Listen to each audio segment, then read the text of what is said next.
latest and greatest in technology. Today, we're going to dive into the Vibrant Star Video Call Center, a game-changing platform that's taking the world by storm. So, let's get started.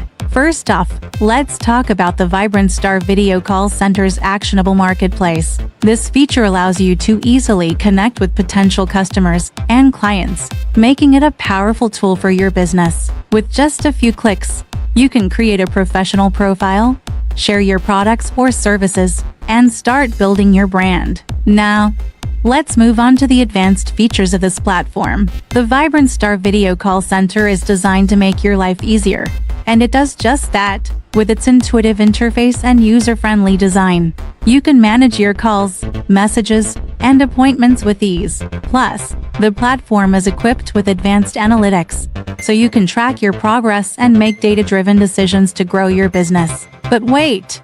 There's more. The Vibrant Star Video Call Center also offers a range of top features that set it apart from the competition. For instance, you can customize your call center with your own branding, making it a true reflection of your business. And let's not forget about the 24/7 customer support, ensuring that you're always taken care of. Now, let's talk about the benefits of using the Vibrant Star Video Call Center. First and foremost, it's a cost-effective solution that can help you save time and money. With its advanced features and user-friendly interface, you can streamline your operations and focus on what matters most, growing your business. So, there you have it, folks. The Vibrant Star Video Call Center is a game-changer in the world of business communication. Whether you're a small business owner or a seasoned entrepreneur, this platform is definitely worth checking out. Thank you so much for tuning in today. If you found this video helpful, please give it a thumbs up. And don't forget to subscribe to our channel for more tech insights. As always, stay curious and keep exploring the world of technology. Hey there, everyone! Welcome back to our channel. Today, we're going to talk about a fascinating topic, social fidelity. Specifically, we'll be discussing why social fidelity is important and how it can benefit us all.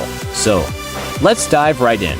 You know, in today's world, it's easy to get caught up in the hustle and bustle of everyday life. We're constantly bombarded with information, and it can be difficult to separate fact from fiction. That's where social fidelity comes in. Social fidelity is all about being true to ourselves and others. It's about being honest, transparent, and accountable for our actions. In a world where misinformation and fake news are rampant, social fidelity is more important than ever. You see, when we're honest and transparent, we build trust with others, and when we're accountable for our actions, we show that we're responsible and reliable. These are qualities that are essential in today's society. But social fidelity isn't just about being honest and accountable. It's also about taking ownership of our actions. When we do this, we're more likely to make better decisions and take responsibility for our lives. Now, let's talk about the benefits of social fidelity. When we're honest and transparent, we build stronger relationships with others. We're more likely to be trusted and respected, which can lead to more opportunities and success in our lives. But it's not just about personal success. When we're honest and accountable, we're also more likely to make better decisions for our communities and the world as a whole. We're more likely to take action on issues that matter to us, and we're more likely to be engaged and involved in our communities. So, why is social fidelity so important? It's because it's the foundation of a healthy and thriving society. When we're honest and accountable, we're more likely to build strong relationships, make better decisions, and take action on issues that matter to us. In conclusion, social fidelity is a concept that we should all strive for. It's about being true to ourselves and others, taking ownership of our actions, and building strong relationships in communities. So, let's all work together to promote social fidelity and make the world a better place. Thank you so much for tuning in today. If you enjoyed this video and found it helpful, please give it a thumbs up. And don't forget to subscribe to our channel for more great content. Until next time, stay honest, stay accountable, and keep building those strong relationships. Hey there, everyone! Welcome back to our channel. Today, we're going to dive into the fascinating world of website experience and how it's shaped by our future, our membership, and our commitment to social fidelity. So, let's get started. First off, let's talk about the website experience. We've worked hard to create an advanced and professional platform that's easy to use and packed with useful tips. We've designed it with you in mind, and we're constantly improving it to make sure it's the best it can be. But here's the thing, our website experience is driven by our members. We're not a consumer-driven experience like many others out there. Instead, we're a membership-driven platform because we believe in our future and the potential it holds. We're committed to making sure that our members succeed in business and find happiness in their personal lives. Now, let's talk about social fidelity. We're all about being an example of self-awareness and self-sustainability. We believe in bottom-up accountability, which means we're always striving to do better and be better. We're constantly learning and growing, and we're proud to be a part of this community. So, what does all this mean for you? It means that when you join our platform, you're not just a number. You're a valued member of our community, and we're here to support you every step of the way. We're committed to helping you succeed, and we're always working to make our platform the best it can be. Thank you so much for joining us today. We hope you enjoyed this insight into our website experience and our commitment to our members. If you haven't already, please consider joining our platform and becoming a part of our community. We can't wait to see you succeed. As always, please like, share, and subscribe for more content like this. And don't forget to follow us on social media for the latest updates and news. Until next time, stay awesome and keep striving for success. Hello everyone, welcome back to our channel. Today we're going to talk about the vibrant Starship on boarding terminal gate 100, a state-of-the-art facility that provides a seamless and luxurious experience for all its passengers. Now let's dive right in and explore this amazing onboarding terminal. Gate 100 is the main entrance to the vibrant Starliner, a prestigious and innovative spacecraft that caters to the needs of its high-class passengers. Upon entering Gate 100, you'll be greeted by a sleek and modern design with plenty of natural light and a spacious layout. The terminal is equipped with the latest technology, ensuring a smooth and efficient check-in process. One of the standout features of Gate 100 is its vibrant Starliner on-boarding business first-class clients area. This exclusive section is designed for the most discerning travelers, offering a range of premium amenities and services. From the moment you step into the business first-class area, you'll be treated to a world of luxury and comfort. The lounge features plush seating, a variety of refreshments, and a dedicated concierge service to cater to your every need. But that's not all.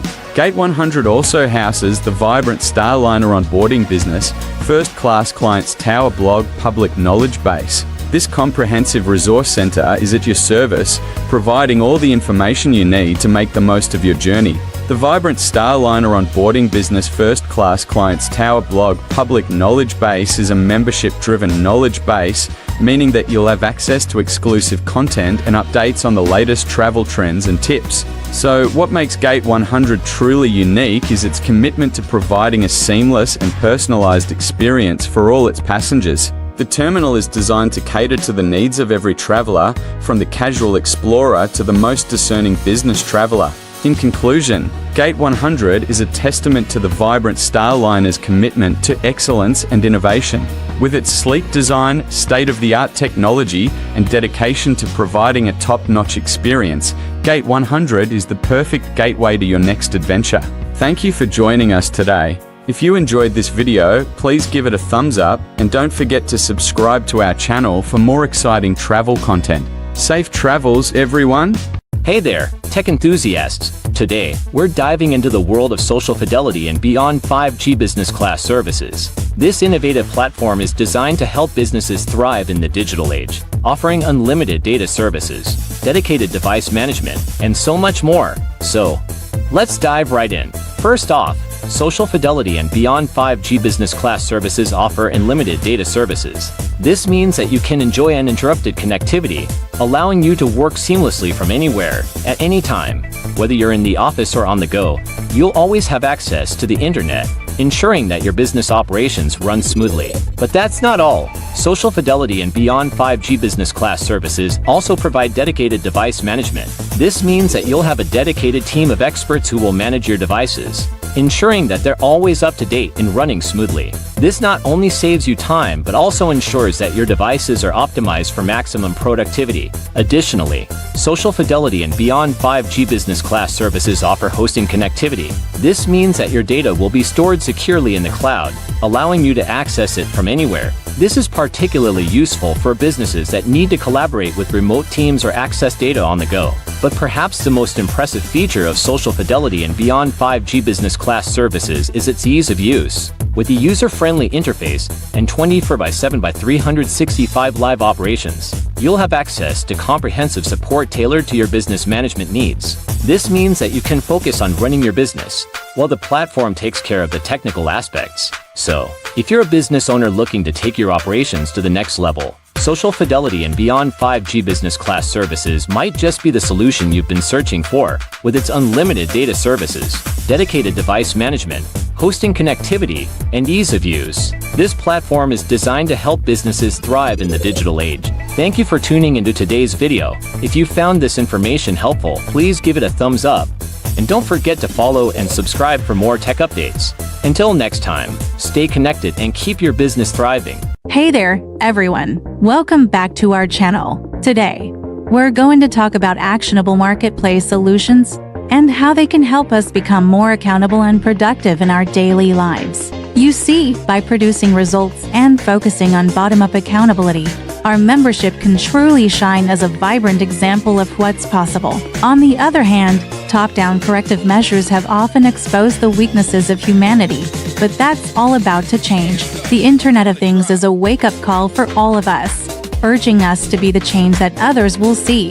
This change will drive the greatest production of humanity, and the world is more than ready for it. So, let's work smarter and embrace this change together. Thank you so much for tuning in. And if you enjoyed this video, please don't forget to hit that like button, subscribe to our channel, and share it with your friends. Until next time, stay productive and accountable. Hey there, folks. Welcome back to our channel. Today, we're going to dive into a fascinating topic: the evolution of humanity beyond the 5G and how our actionable marketing values are becoming more human. You see, in the past, we've been focused on 5 key aspects of human development: gathering, gathering, gathering, gathering, and gathering. But now, we're moving beyond those 5Gs and embracing a new approach. Our marketing values are shifting towards a more human-centric approach. We're no longer just about gathering, but we're now focusing on giving, giving, giving, giving, and giving. So, let's embrace this new era of humanity and strive to make our marketing efforts more human-centric. After all, isn't that what truly matters in the end? Thank you for joining us today. If you enjoyed this video, don't forget to hit that like button, share it with your friends, and subscribe to our channel for more insightful content. Until next time, stay human. And I'm going to extend this now to the biology. And I want to show you the website for free articles and references about what I'm talking about. So you can go there. And I have 2 announcements before I talk. Okay. Number 1, the science I'm going to present can change your life very profoundly. When I first started lecturing, I told people, with this science, you can create the most wonderful life on this planet. And then the people in the audience would look at me and go, your life does not look that good. And I said something like, do as I say, not as I do. But the secret I found out is 2. First part is to know, to have the knowledge. But the second part is the most important, and that part is you must actually use the science in your life or it doesn't work.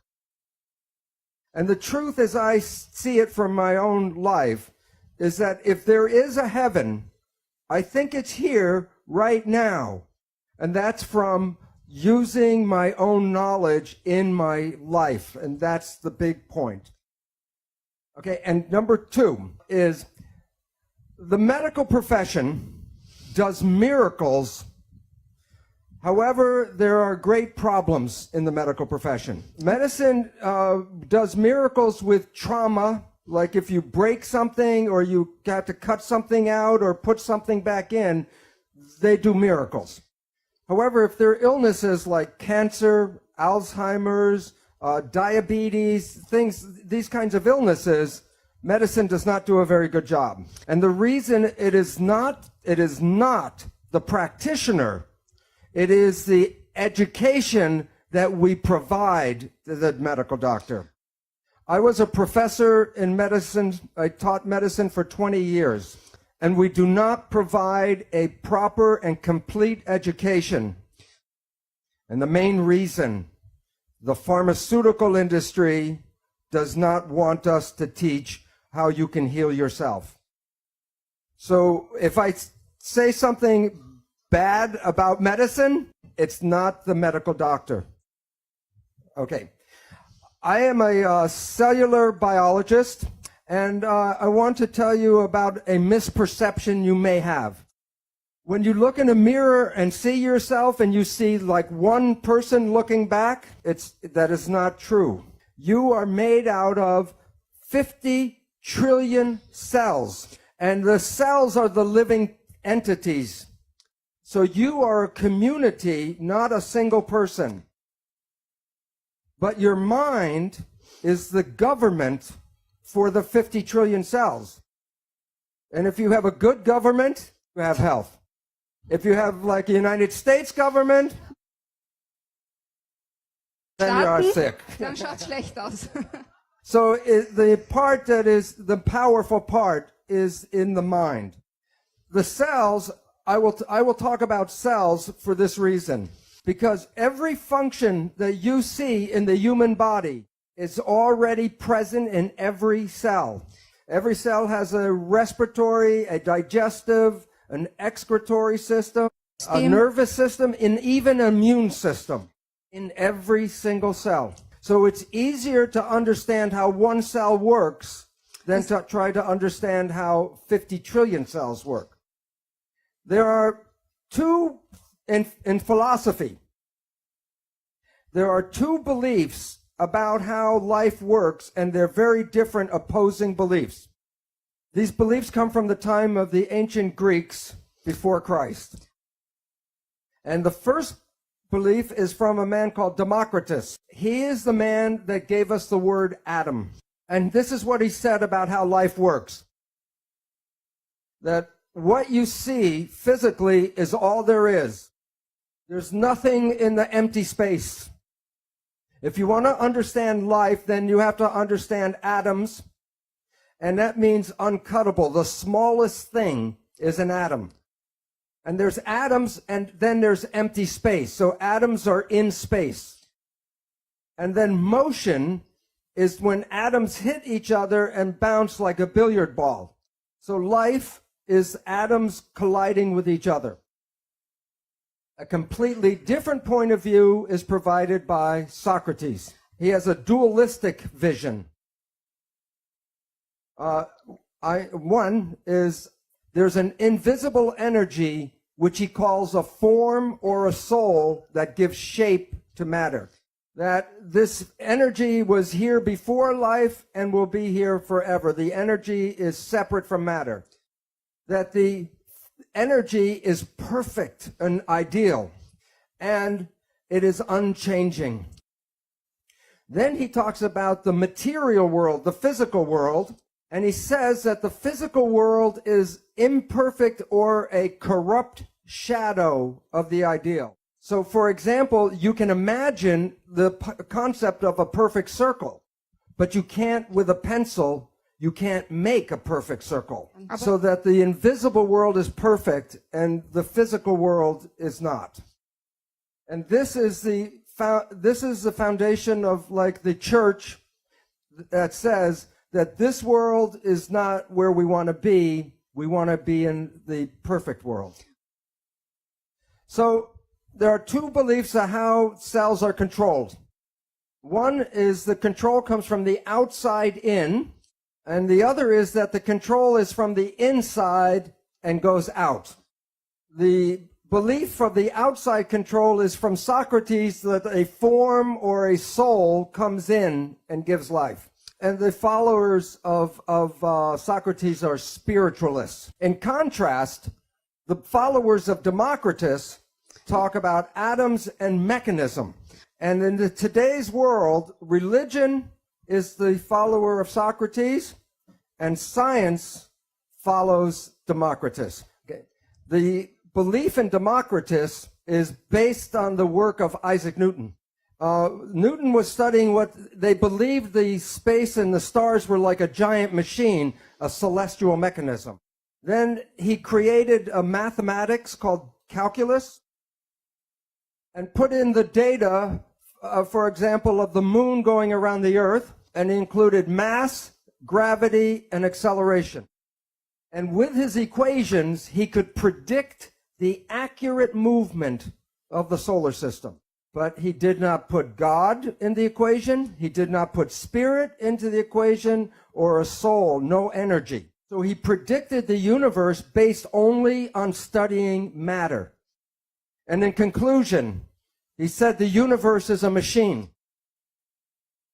And if it is a machine, then the concept of Democritus was right, and that Democritus was based on materialism. So science, including medicine, does not include invisible forces, energy, spirit in their understanding.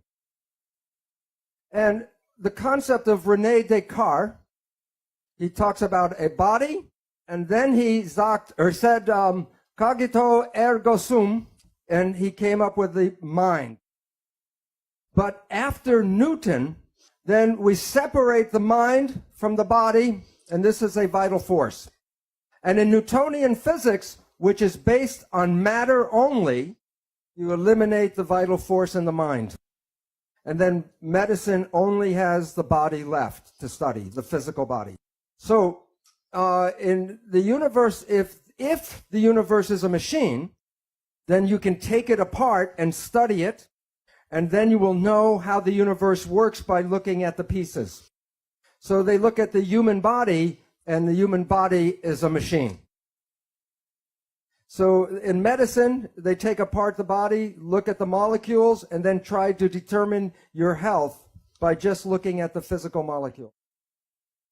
So the mission of modern science is to obtain knowledge that can be used to dominate and control nature, which is a machine. So the important understanding is, where is the control in the human machine?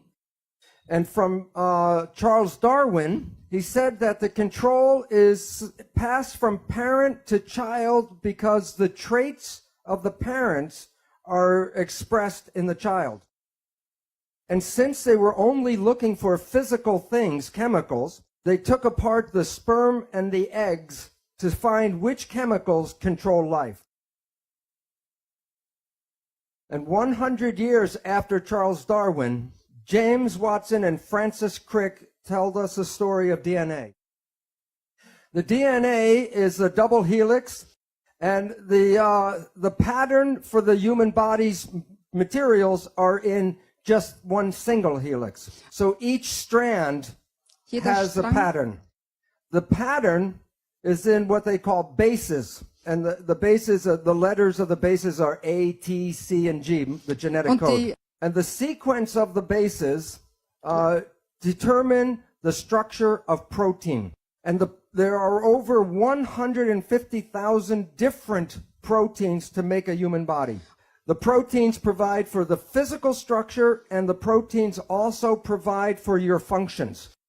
Based on his belief, Francis Crick created what is called the central dogma. It is like the 10 commandments of biology. It says that you are protein. You're the protein. But where do you come from? And the information flows in one direction, from DNA to RNA to protein, which is you. So your fate and your structure is programmed in the DNA. The concept of the central dogma is what I taught in the medical school. And I did not know the meaning of the word dogma until I left the university. And the definition of dogma is a belief based on religious persuasion and not scientific fact. So for 20 years, I was teaching religion in medical school. The other name for central dogma is the primacy of DNA. And primacy means first cause. So anything about your life, the first cause is DNA. DNA controls life. The genes are DNA. So in this image, were you born that way? It reveals our belief that all of your traits, physical, behavioral, emotional, are all programmed in the DNA. When we were teaching this in the school, we call it genetic determinism. Genes control and determine the character of your life.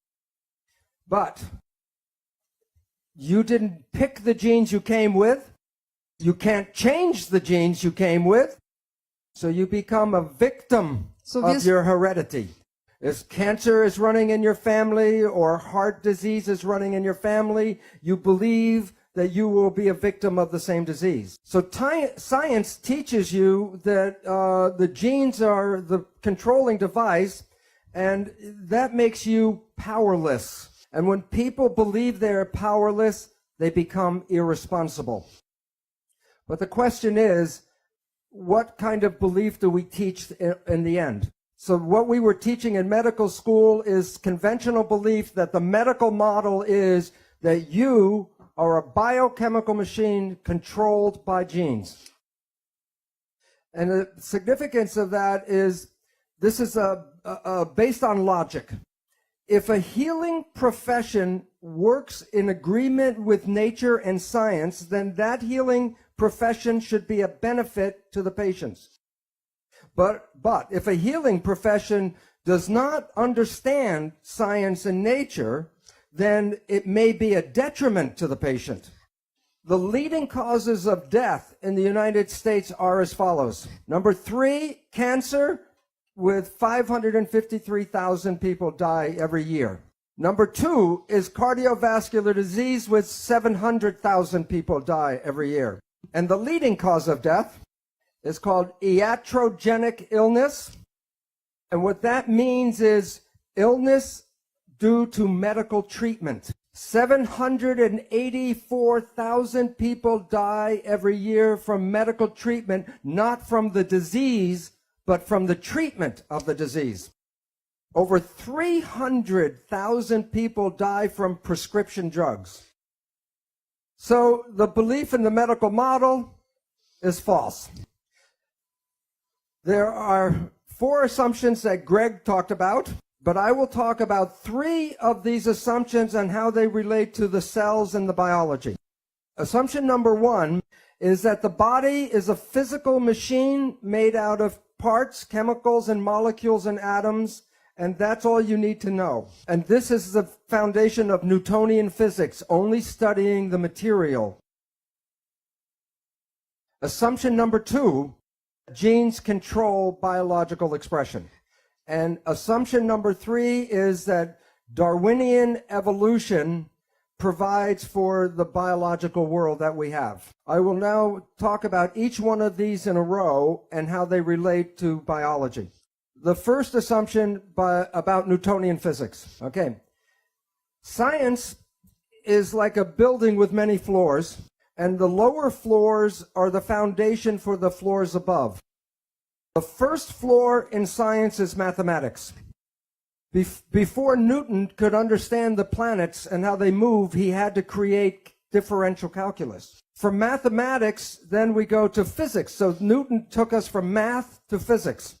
The study of matter leads to the study of chemistry. There are different kinds of chemistry till you get to biological chemistry, biochemistry, which then leads to biology. And then from biology, we go to psychology. There's a law involved here. If a science on a lower floor changes its belief, all the other sciences above must accommodate that. So in physics, the one that we are using in medicine is Newtonian physics. And so we want to understand how the cells work. We must understand mechanisms. And mechanics equals physics. So you can say Newtonian physics, Newtonian mechanics, or quantum physics and quantum mechanics, same thing. So before you can understand how biology works, you must understand mechanisms. that the physics that we talked about, Newtonian physics, said that the universe is a machine made out of matter. But in 1925, quantum physics said, no, the universe is made out of energy. So when we talk about energy, energy is like waves in the water. That is, in fact, actually energy moving through water. So this is the actual shape of energy waves going through space. The question is, when two waves are coming toward each other, what happens when they meet? And the answer is they become entangled with each other. So in this room right now, there are radio, television waves, cell phone waves, all kinds of energy in the room entangled. But matter, I can separate and study each piece, but energy waves, I cannot separate. So conventional science is reductionistic. It takes things apart and studies pieces. But the new physics says, no, you have to study wholeness because you cannot separate the energy. So when a doctor looks at a sick patient in his office, he looks at his physical body and tries to understand what's going on.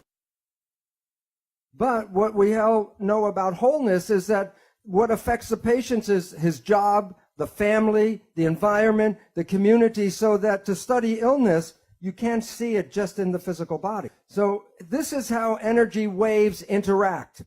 I drop two rocks from the same size rocks from the same height at the same time, and they hit the water. And the ripples are in phase, and they come toward each other. The question is, what happens when the waves meet? So I will pretend by putting one wave over the top of the other wave. This wave goes this way, this wave goes this way, this is overlap. And to find out what you do, you add up the waves. 1 plus 1 equals 2. So the two waves interfere with each other. And the result, when they're in phase, is the wave is more powerful. Okay? It is called constructive interference. Okay? There is an opposite effect. This time I dropped the two rocks from the same height, but I drop one before the other. And the ripples come toward each other, but they're out of phase. One wave is going up, one wave is going down. So watch what happens when they meet. Add them up. -1 plus 1 plus 1 minus 1. So two waves can interfere and cancel each other out. This is called destructive interference. You have all experienced this in your life. Constructive interference is called good vibes, and destructive interference, bad vibes. So let's say it's Saturday night and you have to go to a party and you're tired, and you go to the party and you meet some people who are in wave harmony, and the waves are in harmony with you. And your energy and their energy in phase gives you more power. And then you are walking around on your feet, on your toes, very high, constructive interference. Bad vibes. You are in a scary place, and you feel the energy go. What is going on is there's energy in the field that conflicts with you, and it cancels your energy. Bad vibes. All animals and all plants communicate with vibration. The gazelle doesn't have to go up to the lion and say, "Are you my friend?" Because at the distance, the energy could be felt, and the gazelle will not go there because of bad vibes. If when we were young, were taught to be sensitive to the vibrations, we would not find ourselves in bad relationships and bad places. But we are usually told not to go by our feelings, but to listen to what people have to say. One night at 3 o'clock in the morning, I was watching an old movie on TV. It's a British movie, so it was very dry. And I was going to go shut it off, and the one line came out that was worth staying up all night for. Language was designed to hide feelings. So the point is, all organisms communicate by vibrations and know if they're in a good place or a bad place by reading the vibrations. But we humans have that ability, but are not trained to use that ability. But I will show you in a little while how vibrations change the proteins of the body. And the proteins give us our structure and our function. So the vibrations can alter our health and our biology. This is a picture of a gold atom. And while you can see it in the electron microscope, if I give you a camera, you fly through the atom and take pictures from one side to the other side. When you come back and develop the pictures, there will be nothing on the pictures. And the reason is this is the atom that Greg said, this is the atom we studied in school. I studied and taught this atom in school. And this is the picture of the quantum atom. So the relevance is, why, if an atom is invisible, I cannot put my hand through the table? Well, this is a picture of a tornado. And I say, drive your car 150 kilometers per hour straight here. Will the car go through the tornado? Yes or no? It would be like hitting a stone wall. The car will be smashed by hitting the tornado. And yet you can see the tornado, so you say it's physical. But if you take the dirt and the dust out, and you then drive across the field at 150 kilometers per hour right here, it would be like a clear day, and then you would hit like a stone wall. And the reason is that there's a force field, a force, and you can't go through that force. And atoms are miniature tornadoes. So when we talk about the atom in a textbook, we have the nucleus and the electrons in shells. The protons are positive and the electrons are negative. And every atom has an equal number of protons and electrons. So every atom is neutral. However, the electrons are not equally distributed. So that on this side of the atom, it's more negative, and this side more positive. So if I break a voltmeter and read here is negative, if I take the voltmeter and read here is positive. But instead of moving the voltmeter from negative and then move it here as positive, all atoms are spinning all the time. So as this atom is spinning, then I put a voltmeter, and one side red is positive and negative, red and blue. So you are watching the waves of positive and negative, and I record them. And then when you look at the character of the atom, you see the character is a wave. So atoms are in physics, in today's physics, they study the electrical activity of atoms. When you and I went to school, we studied the physical character of the atom, the mass and the weight. And today, physics studies the vibration, not the physical. So that all atoms create waves. So that the picture of the atom is like the waves with the atom in the center. So when we want to study atoms, when you use Newtonian physics, you study two particles hitting each other like billiard balls. But in quantum physics, we don't study the particles, because in quantum physics, we study the waves. And we study how the waves interact, interference. So there's constructive and destructive interference between atoms. All of the waves together is called the field. So you're made out of atoms, but you also are the field. So you are connected to everything because you can't separate waves. This is a new technology showing you pictures of atoms and electrons. And a scientist can manipulate and make a corral out of the atoms. And trapped in this corral are two electrons. And you can see the waves in the electron microscope picture from the atoms. These are the waves. And then you can see where the waves of one atom and the waves of the other atom interact in interference. So the new physics says, don't look for particles, talk about the field and the waves. This is from Scientific American, but it's not the title I'm interested in. It's a subtitle. And the relevance is this.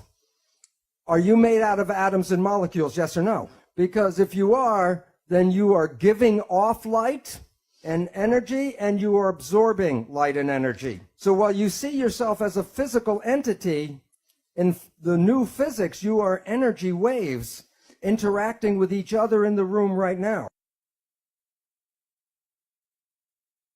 In the old days, this was the only color picture in my chemistry textbook. And it's the spectrum of emission for each element in the periodic table. There are different frequencies for each atom. What's interesting is in medicine, we don't study energy. The reason is the drug companies sell chemicals, they don't sell energy. So interesting is that every element has its own vibrational frequency. And the newest technology in medicine was designed by physicists. CAT scan, MRI, sonogram. And what's interesting is the physicists designed the machine, and what you're reading are the vibrations of the cells in the tissues, and the specific vibrations can tell you if the cells are in health or disease. But medical doctors don't understand the nature of energy. So they will use this as a map to find where a cancer is. And then use a scalpel and cut out the cancer.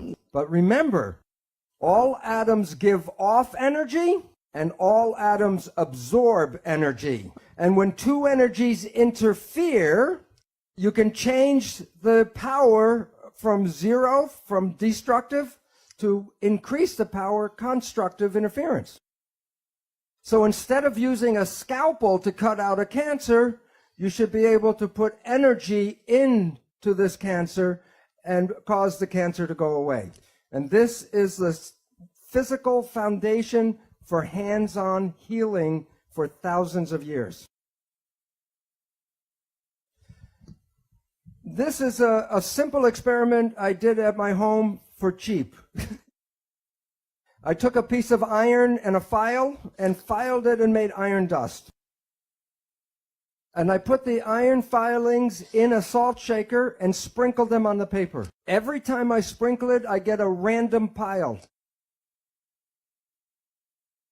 So if I throw this away and do it again, I get a random pile. But the next experiment, more expensive, I buy a magnet. Now I sprinkle the filings, and what do I get? I get the magnetic field shaped by the filings. And the significance is very important. The filings without the magnetic field are random, but when I put the field in, the field shapes matter. And the significance is by Albert Einstein. I'll make a quote from Albert Einstein. The field is the sole governing agency of the particle. And so that the energy invisible fields shape matter. Can you explain the pattern of the iron filings if you do not understand the field? Yes or no? No. Can you understand the pattern of my cells in health and disease if you don't understand the field? So this is why medicine has failed, because it wants to understand the structure of health and disease, but does not include the field in its understanding. And so the field is the sole governing agency of matter. Particles are matter. So your life, your physical life, is controlled by the field, and that's from Albert Einstein. So that our understanding of physics says that medicine does not understand disease because it only focuses on the particles and on matter. So Newtonian physics said study only the body. And quantum physics says no. Quantum physics says matter and energy are connected. The new physics, we bring the mind, which is energy, back to the body. And the relevance is just from what Albert Einstein said. So the mind is the field, and it gives shape to the body. So what you are believing and what you are thinking changes your body. So when we see people, Like if I look at the audience or you see us, we see people as physical particles and machines. But that's an illusion, because what we are interacting waves. That's why one person can affect another person just by being in the field. So we go back to science and we say, this is not correct. There's a new mathematics that's important called fractal mathematics, which explains our physical universe. A new physics, quantum physics, which explains the world in terms of energy. A new chemistry called electrochemistry, which deals with vibrations of atoms. And biology and psychology did not bring this new science in yet. By definition, biology and medicine are not scientific. When cells were first named, in 1600, Leeuwenhoek was looking at dead plant tissue. And he saw the cell walls around the cells, the cellulose walls, but the cells were dead, so they were empty spaces. So he called these spaces cells, like prison cell, but that's the wrong name. But today, the word cell means something different, and it's more appropriate, because the word cell is used for the word battery, like flashlight cell or dry cell or wet cell. Every cell in your body has a minus voltage on the inside and positive voltage on the outside. Every cell, every live cell is a battery. Every cell has about 1.4 volts, not too much. But 50 trillion cells in the body times 1.4 volts is 700 trillion volts of electricity in your body right now. And with training and meditation, you can focus this energy called chi, and you can use that energy for healing. With that much voltage, people can self-combust. Assumption number one, false. All right. Assumption number two, genes control biology. In the textbooks, they talk about the nucleus controlling the cell. And that's in today's textbooks, in grammar school through medical school. And the nucleus has the DNA, and the DNA is believed to be the control. As I said before, every function in your body is already present in every cell. So where you have an organ in your body, the cell has an organelle, which means miniature organ. So the textbooks talk about the nucleus is equal to the brain. Watch. If you remove the brain from an organism, the organism dies. But if you remove a nucleus from the cell lives and the behavior is unaffected. Some cells can live 2 or more months with no genes, and they carry out all of their normal functions. So enucleation is not removing the brain. So the nucleus is not the brain. But the nucleus does something. When you take out a nucleus, the cell cannot reproduce its parts or itself. So the nucleus is not the brain. The nucleus is the gonad.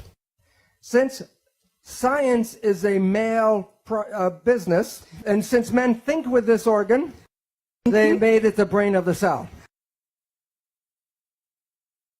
The nucleus does not control the cell. The nucleus is reproduction of the parts. But we went and looked for to find all of the genes that make up a human. And the Human Genome Project was going to be the last biology project. Because once we knew all of the genes, then we would be able to control anything in a human being. It takes one gene to make a protein. There are 150,000 different proteins. How many genes do you need? 150,000. How many genes did we find in the Human Genome Project? 23,000. There's a problem. There are not enough genes to make a human being. So what is wrong is our belief. We are completely wrong about our belief that genes control life. So genes do not control life. The fact. So assumption number 2, false. Wrong. Wrong. Good. I'm learning. In my research, 40 years ago, I started working with stem cells. People think that stem cells are something new. But I learned very many things from the stem cells. The secret of life I learned from stem cells. Right now, in every one of you, you have stem cells throughout your entire body. And these stem cells can replace any tissue or organ in your body. And you should be able to stay young for hundreds of years, as Greg will talk about. So you might ask, then why do we age? And the answer is because the mind controls the cells and the genes. And we collectively believe in aging. So that my research, early research, I have a tissue culture with multipotential stem cells. These are clones, meaning they're all genetically identical. In my experiment, I take a group of cells, so I take this group of cells and put it into another petri dish with a different environment, environment A. And environment A, the conditions of the medium, the stem cells form muscle. But I could go back and take the very same genetically identical cells and put them into culture dish with environment B, and the cells form bone. Or I could go and take the very same cells and put them in culture dish C with a different environment, and the cells form fat. What controls the fate of the cell? The environment. They were genetically identical, only the environment was different. So I published this work in 1977, and it's a fine structural analysis of normal and modulated cells in myogenic culture. It sounds like Latin, but it sounds like Latin, and so science is like the church, so you can't understand what I'm talking about. But what is the meaning? Is that this is the first scientific report that I made, how the environment controls the fate of your cells. And I use the word modulated, meaning altered, because there was no other word. My colleagues were not interested in this work because they were interested in the human genome. So I left I had tenure, and I walked out of the university as a professor. I left the university because they were not being scientific, because they didn't want to understand this. So I end up at a better university, the Stanford University Medical School.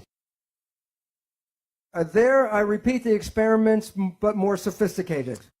And I get the cover of the journal, Differentiation. But I really wanted the cover of Rolling Stone. But it's science. So after I do this, again, the scientists were not interested. So I left the university for the second time. And I write my book on the biology of how cells work. And in my chapter 2, I lay out the scientific evidence to show you genes do not control biology. I also introduce you to the exciting discoveries of epigenetics, a new field of biology that is unraveling the mysteries of how the environment influences the behavior of cells without changing the genetic code. And I call chapter 2, It's the Environment Stupid. It's a takeoff from President Bill Clinton's campaign saying it's the economy stupid. And 5 months after I write this, people are saying, what do I know? I'm not at a university, so what do I know? And then Nature, in one of the most prestigious journals in the world, Nature, 5 months after my book, an article about Stem cells are engaged in a constant crosstalk with their environment. Biologists are fast realizing. No, some of them not too fast. What do you think they call this article in Nature? It's the same story. Science is now saying what I've been saying for 30 years is coming around now, and that there's a new science of how cells work. After lunch, I will show you the science of actually how the cells work, and you will have more knowledge than most doctors in the world today because they still believe in the genes. Now we'll go faster. But this is going to be the fun part because this is where I'm going to explain how the biology actually works. And I will we'll get to the secret of life before we're over. Okay, so what we were talking about is how cells actually work. And it's very similar to this. It's a machine. So just as the gears move and connect and turn and make an action, so do the proteins inside the cell. And there are proteins, I said there are 150,000 different proteins that provide both for our structure and our behavior. So 150,000 different shaped proteins. Now, again, it's like inside the cell, they're just like a clock with all the proteins engaging like gears. So this picture is going to show 3 different examples of proteins. These are molecules blown up very large. And the question is, what makes each protein a different shape?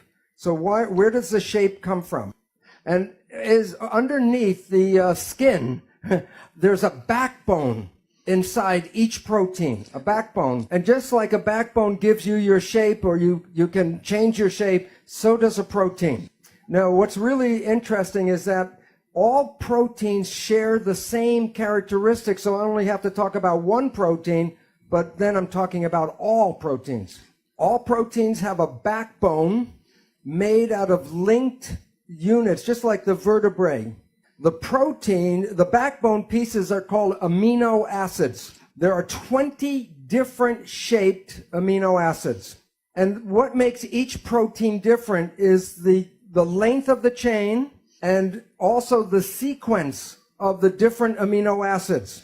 The DNA, the gene, is the information of which amino acid comes after the other amino acid. But this is not the best model because all the beads have the same shape. So I'm going to use 3 different shaped pipes. A straight pipe, one with a 90-degree bend, and one with a 45-degree bend. That's just 3 out of how many? So, okay, and they're just like the beads, they plug into each other.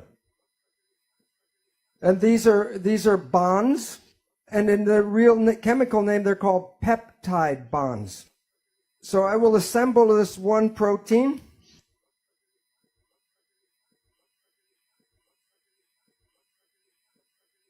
And now you can see that the sequence gives a rigid backbone.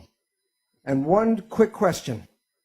If I take this apart and put it back together again in a different sequence, will I get the same shape?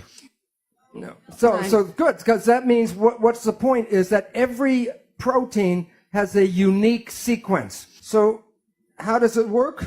Let's go to this picture. That one, can you in your mind see them moving? Okay, now replace the gears with protein. Okay.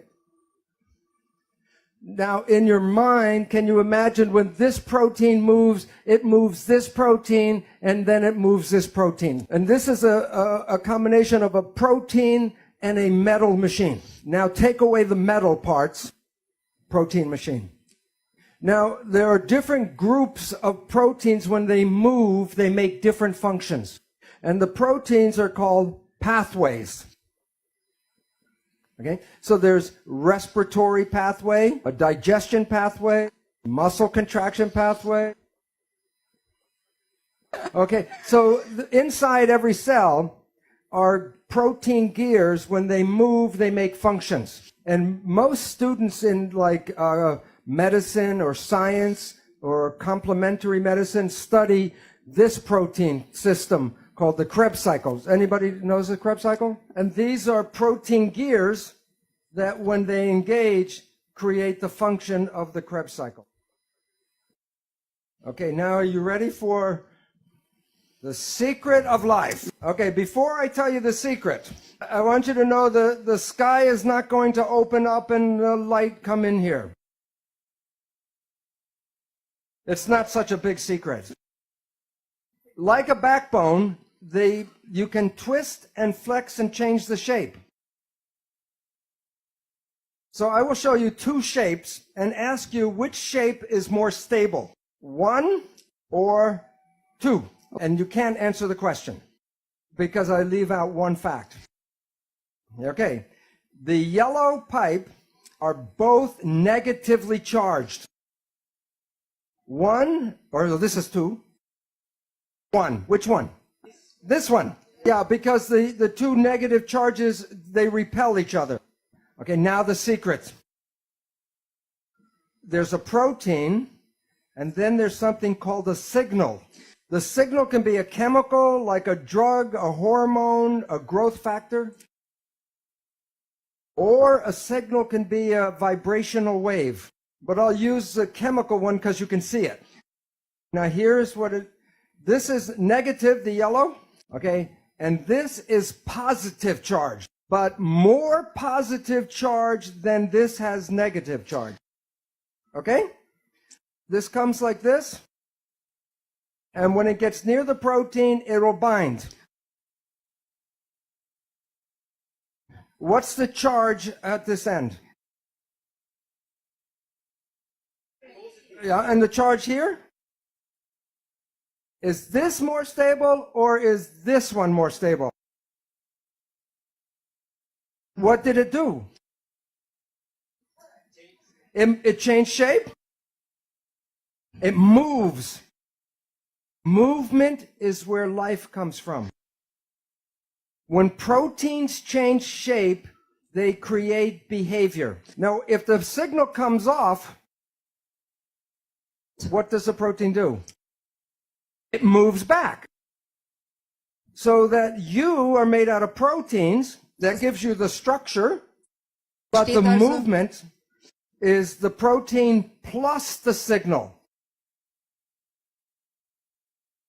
So if you are dead and you still have your protein body, what's missing? The signal. Okay, so in this protein gears, and each protein is like a lock, and the signal is like a key. And there's a different signal for different protein. When the signal moves and binds to the protein, behavior.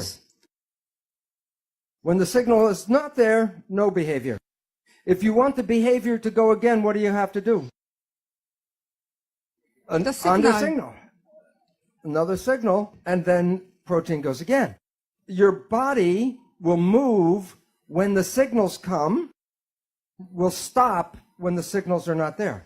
So these are, again, the 3 different proteins, and these are actual molecular studies of how the protein moves. With signal 1, with signal 2, signal 3. And this is the behavior of protein. Now, in medicine, the signals are always indicated to be physical chemical because medicine is Newtonian.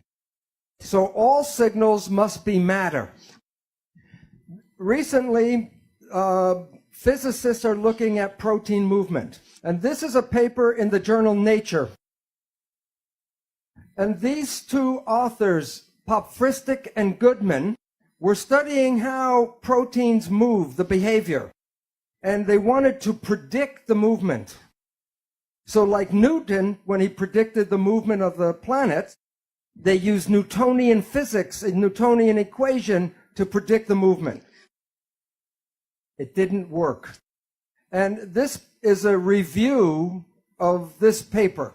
And this chemist, physical chemist, writes, the most pressing question raised by Pahintulot and Goodman: when will chemistry textbooks begin to serve as aids rather than barriers to this enriched quantum mechanical perspective on how molecular turnstiles move? Because when they used quantum physics to study the movement, they were able to accurately predict the movement. So the most important conclusion is the subtitle of the article. What are the forces that control the twisting and folding of molecules into complex shapes? Don't look for the answers in your organic chemistry textbook. The reason why this is important is that medicine is based on organic chemistry, and the answers to how life works are not in the book. In a more recent one, this concept of materialism, matter only, Bosch. Okay, this is a more recent paper just a few months ago, and how they control biological functions. They were studying protein movement, and what they showed was this. It acted as a quantum mechanical machine. And if they shine a light on the protein, when the waves were in phase, the protein was active. And when they shine a light and the waves are out of phase, it shut off the protein. So it says, for a quantum mechanical object, one can arrange interference of several paths to create constructive interference that selects one state and destructive interference that blocks the other. Proteins respond to good vibes and bad vibes. So this is a picture of the light pulse that they shine on the protein to make it active or to shut it off. So our belief that we use today in medicine of chemical control is incorrect because the proteins respond to the vibration. So now you have enough information to know how life works.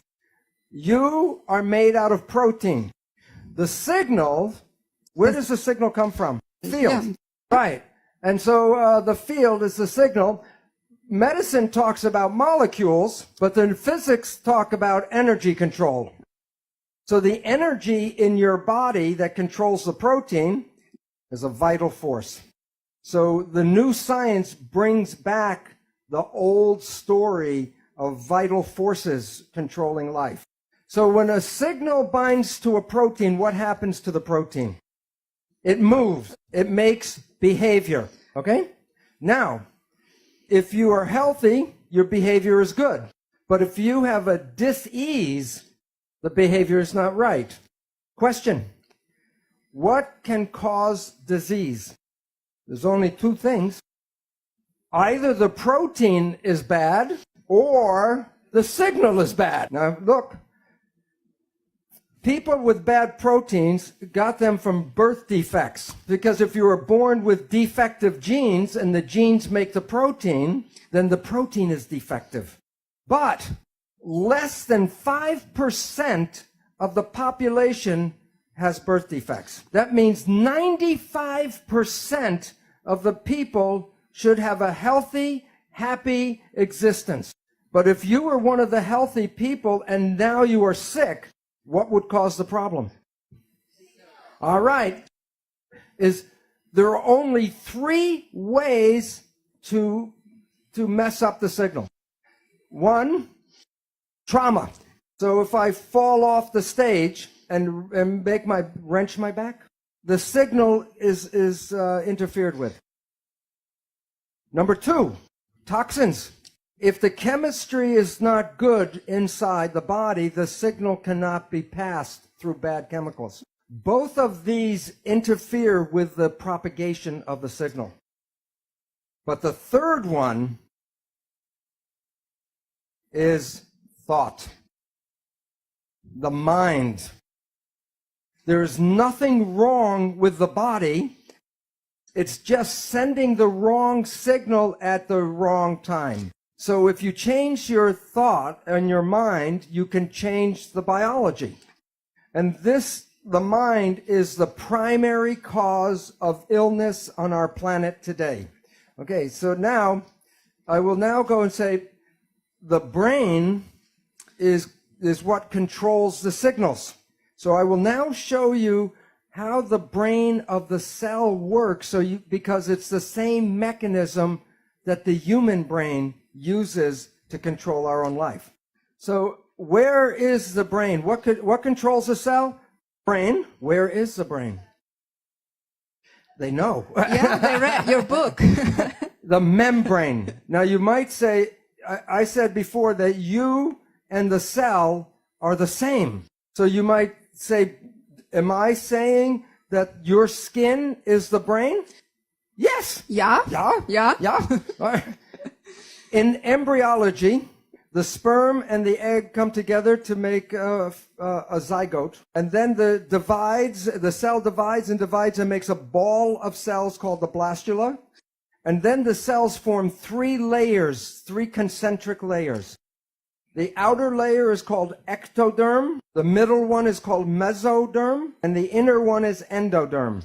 Each layer gives rise to specific tissues and organs. The ectoderm gives rise to two things. The outer layer, ectoderm, forms skin and the central nervous system. So like the cell, your skin is the brain. Well, I will show you now how it works. Inside the cell are the protein pathways. And the outside of the cell is the skin or the membrane. The signal comes from the environment and goes through the membrane to go to the gears. So the membrane controls if the signal comes in. Okay? The signal comes from the environment, the protein creates the behavior, and the membrane is a switch. Okay. This is like the other slide. Signal plus protein. Do they know what goes over here? Behavior. Now, I'm going to show the signal comes from the environment and hits the switch. Then the switch sends a signal into the cell to the protein to make behavior. So the switch controls the signal coming in. There are over 100,000 switches on the cell at any time, but all switches are about the same. It does two things. One, it reads the primary signal, and then the switch 2 sends a secondary signal into the protein. So there are two parts to the switch. In the skin are receptor proteins, and receptor means receiver. Okay, do you have receptors in your body? Name the big ones. The eyes, No. nose, ears, mouth. Okay, what's the point? All of your receptors are built into the skin. And these receptors read the signals from the environment. So it's just the same as a cell. This is a simple, like eye or ear or nose. The receptor has an antenna, responds to the vibration signals from the environment. What happens when a signal binds to a protein? What happens to the protein? The protein moves. So there's two states to a protein. Before the signal and after the signals, two different shapes. When the signal is active, it connects this one to this protein to this protein. And this protein, the effector, makes an effect. And it sends a signal into the cell to control the proteins. So the primary signal is picked up by the receptor. Then the receptor connects to the processor protein. And then the processor connects to the effector protein. And that sends a secondary signal to the protein pathway. Okay, now I will show you a video of how it works. This is the receptor with an antenna. This is the processor. Look at the shape and look at the shape. They don't connect. Signal comes, changes the shape. This hooks to this one. This one sends the signal into the cell. When the signal goes away, the shape goes back and the switch is broken. This does not fit. But now the primary signal changes the shape. And then this changes shape and sends a signal in. And this signal controls the function, a specific function inside the cell. So this is how a switch works. Okay. In the new biology, they talk about this is the cell membrane, and the signals come from the environment, binds a receptor, and then the effector sends signals in to control proteins. And at the end, you get behavior. So signal causes behavior. These pathways, there's a new field of science, and it's called signal transduction. And there are thousands of these different pathways. Okay. The name of the protein in science talk is complicated. It's called a receptor effector integral membrane protein complex. But I will show you there was a name for this switch for over 1,000 years. And I'll use the definition, and then I'll show you the word. The function of the receptor is awareness of the environment. Like eyes, ears, nose, gives you awareness of what's going on. The function of the effector is to send a physical signal into the cell. Or I'll call it a physical sensation. So the definition of the switch is awareness of the environment through a physical sensation. Now in the dictionary is the word perception. And the definition of perception, awareness of the elements of environment through physical sensation. What is the name of the switch that controls your biology? Perception. And why that's important is that it's you and how you see the world that controls the biology. So conclusion number one, perception controls behavior. And what causes behavior? Yes. Oh, Yeah, and the the physical signal. part. The protein. So the signal, the switch, controls the protein, which is the behavior. Okay. Now, we did not talk about DNA. When you need a protein in the cell and it's not there, then you need the blueprint, which is the gene. So how does it work? I get very excited because I'm going to show you how a gene works. But before I do that, I want you to know that we have been given misinformation. When people say a gene turned on and a gene turned off, it sounds like the genes make decisions. Here is the simple truth. A gene is a blueprint. So if you go to an architect office and he's working on a blueprint and you lean over his shoulder and you say, is your blueprint on or off? And he goes, that doesn't make any sense. A blueprint cannot be on or off. It's a blueprint. A gene cannot be on or off. It's a blueprint. The truth is, are you reading the blueprint or are you not reading the blueprint? And the gene does not make that decision. So this is how it works. In the nucleus of the cell are chromosomes. The chromosomes are units of heredity. And the chromosomes are made out of 50% DNA and 50% protein. What does the protein do? And the answer is, for 50 years, we did the experiments. We isolate the DNA and throw away the protein. And some people a few years ago said 50% is a lot of protein to throw away. What is it doing? And the answer to this question will change civilization. And I'll tell you why, and the answer is because when you understand how the protein works, you understand that you control the genes do not control you. A chromosome is a DNA core with a protein sleeve. Pretend my arm, my bare arm, is DNA. And I write with a magic marker a genetic code for blue eyes. And I say, can you read the gene for blue eyes? I say, what does it look like inside the cell? Can you read the gene for blue eyes?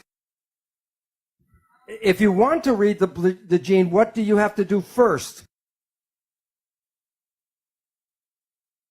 Take the sleeve off? What's the sleeve made out of?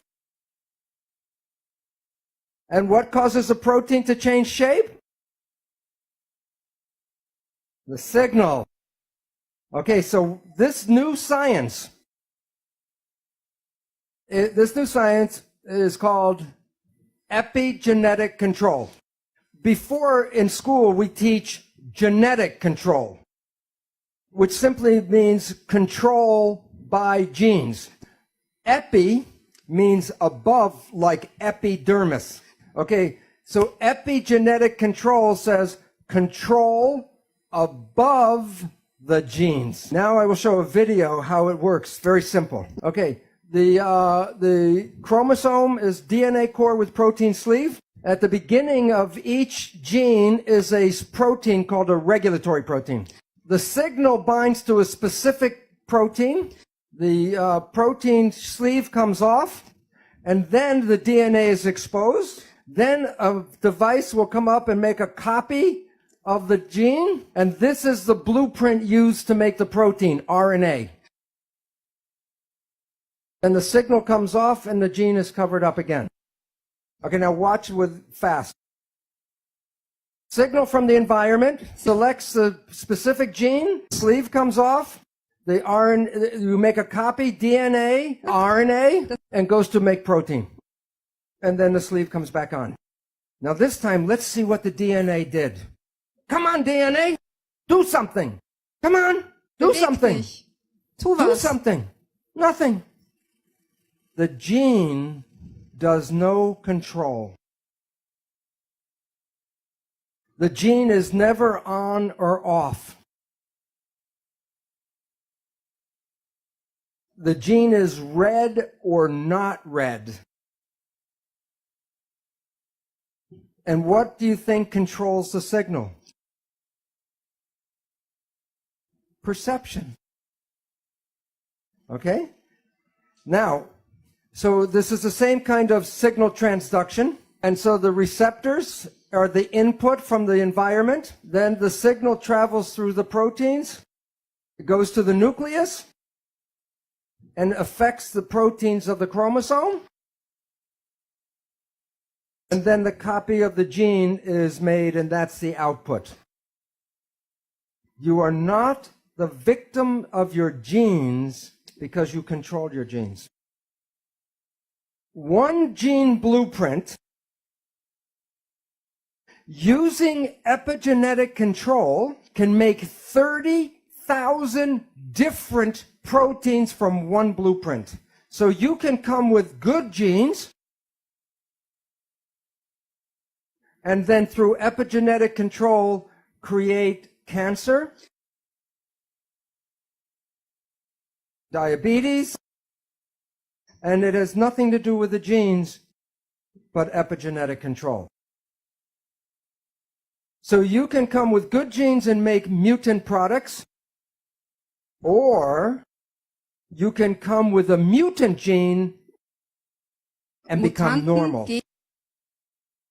I'll show you. This mouse is a mutant mouse, a goody mutant. Blonde, fat, and diabetic. This is a normal-looking mouse. as normal looking mouse because it's a Goody mutant. The difference, when this was in gestation, in fetal development, the mother was fed these additives, and these affected the epigenetic control and covered up the mutant. So you can have mutant genes, but with epigenetic control, you can act and become normal. One more example. Okay, this is a mutant mouse called Kinky Tail. This is a mutant mouse, same one, normal tail. What's important is Kinky Tail is the same mutation in humans that causes spina bifida. And this gene can be covered up with epigenetic control.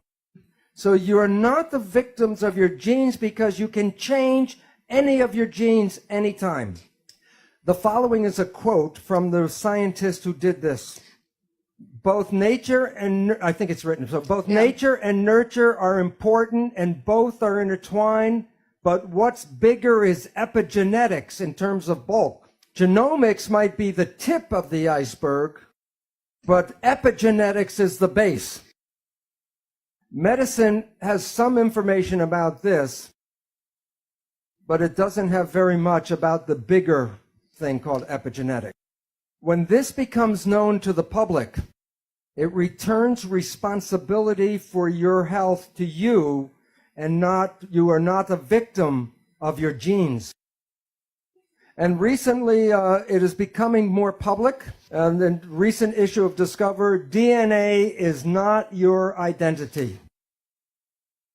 Yet every day, the media still tells you that genes control this and genes control that. And then people get nervous about what genes are in their family. And as Greg Braden said before, if you look for the disease, you can create the disease through epigenetics. Right now, it appears that about 95% of cancer is not because of mutant genes, but because of epigenetic control. And it can be passed from parent to child like genes. But the difference is you can change your epigenetics at any time. So the central dogma, DNA, RNA, protein, primacy of DNA, is not complete. Put in the protein for epigenetic control. But the protein is controlled by the signal, which comes from the environment. So it's not the primacy of DNA that's in the middle.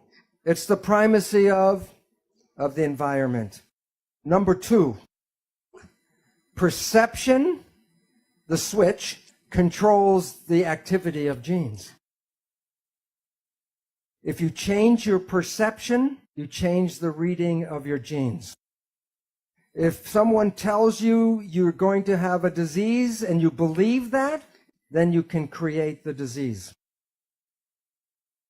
So there are 3 conclusions because I don't have enough time to talk about one, but I will list them.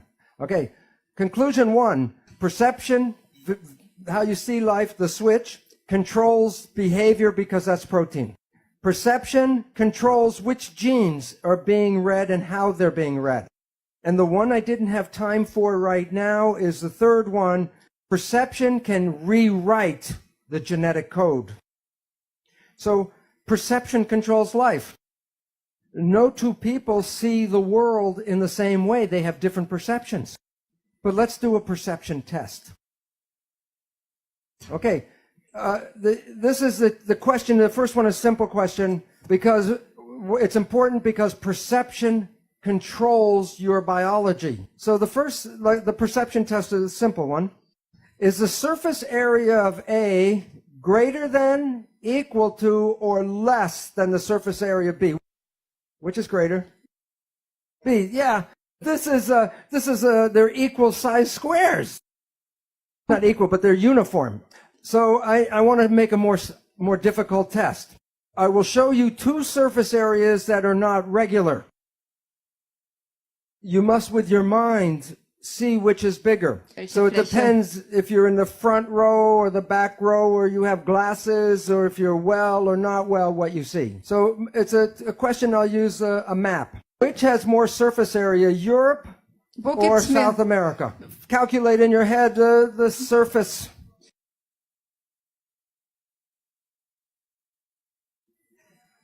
The answer is The answer South is- America. South America is 2 times larger than Europe.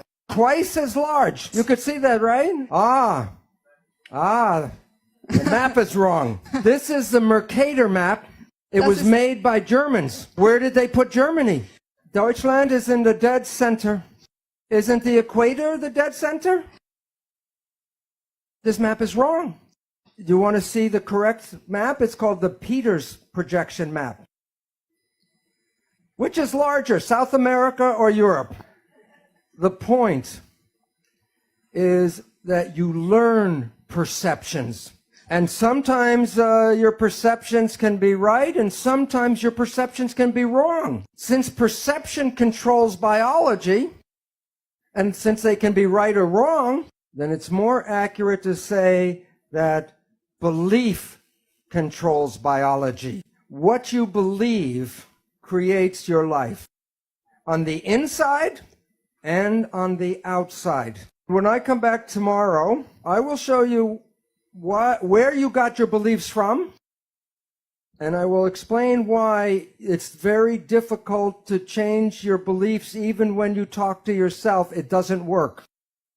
And that is the most important thing, because when Greg said, do you believe you have powers and you can't express them, I will give you the neurological reason why it is difficult. And then I will show you how easy it can be to change a belief. Yesterday, we were closing out, and the conclusion that we dealt with was that perception controls biology, because how we see life determines our behavior, controls our genes, and can even rewrite the genetic code. But since our perceptions are sometimes right and they're sometimes wrong, then it's better to call them belief, so that it is belief that controls biology. You're not a victim of your genetics, that you are responsible for what unfolds in your life. Well, we talked about single cells yesterday. Today, I'm going to talk about a community of cells. So when you look at yourself, you're not a single entity, but you are a community of 50 trillion cells. But it's important to understand the word community. Every cell is intelligent, but when they're in a community, they give up their personal intelligence and respond to the central voice. So that the community represents a thing, one thing called an organism. And in that community, that a cell must follow what the central voice is. And if the central voice says to die, the cells will die. So the central voice is the mind. And I will be talking about the nature of the 2 parts of the mind and why we have trouble sometimes controlling our life. So what I would talk about is the role of how this mind works. First, there are signals from the environment, the internal and external environment. The brain, the function of the brain is to perceive the signals and then interpret those signals and then send the information to the cells to control the behavior and the genetics. So the function of the brain is perception, and from that creates the mind. Now, we have heard of something called the placebo effect, right?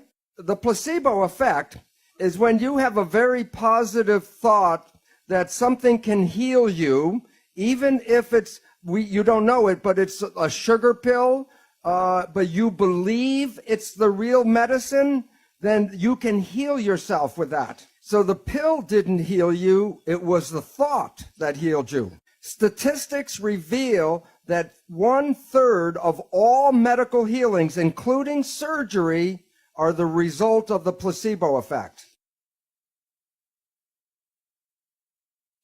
Now, the issue is that the placebo effect is when you have positive thinking. There was a question this morning, what about negative thinking?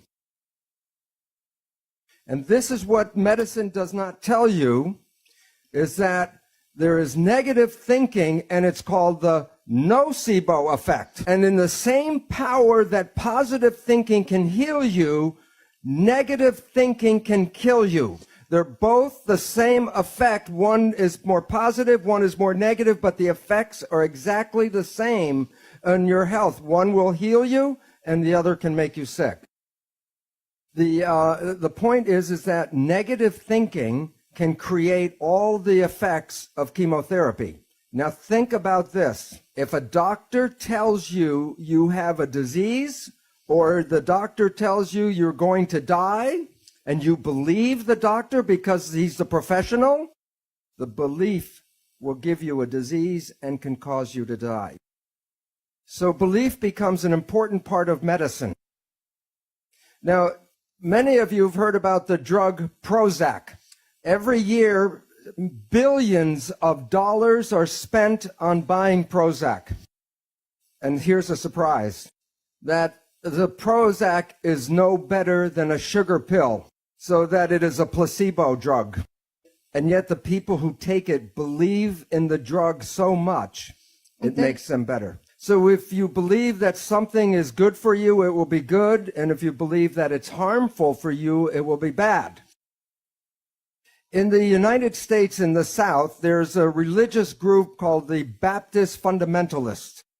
And this one group works themselves up into a state of ecstasy, religious ecstasy. And they believe God protects them.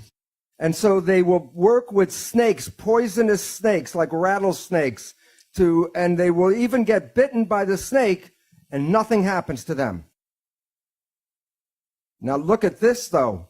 Some of them will drink strychnine in toxic doses, and when they're in that state of belief, it does not affect them. So if you can drink toxic poison, then why do we worry so much about the toxins or the food and the air and all that? Because we have a belief that the toxins can kill us. And even on the cigarettes, on the package, it tells you this will kill you. But even though I know this, I will not drink strychnine. And why? Because my belief is not as strong as their belief. So if we were growing up and programmed with stronger beliefs, we would be more powerful than we are now.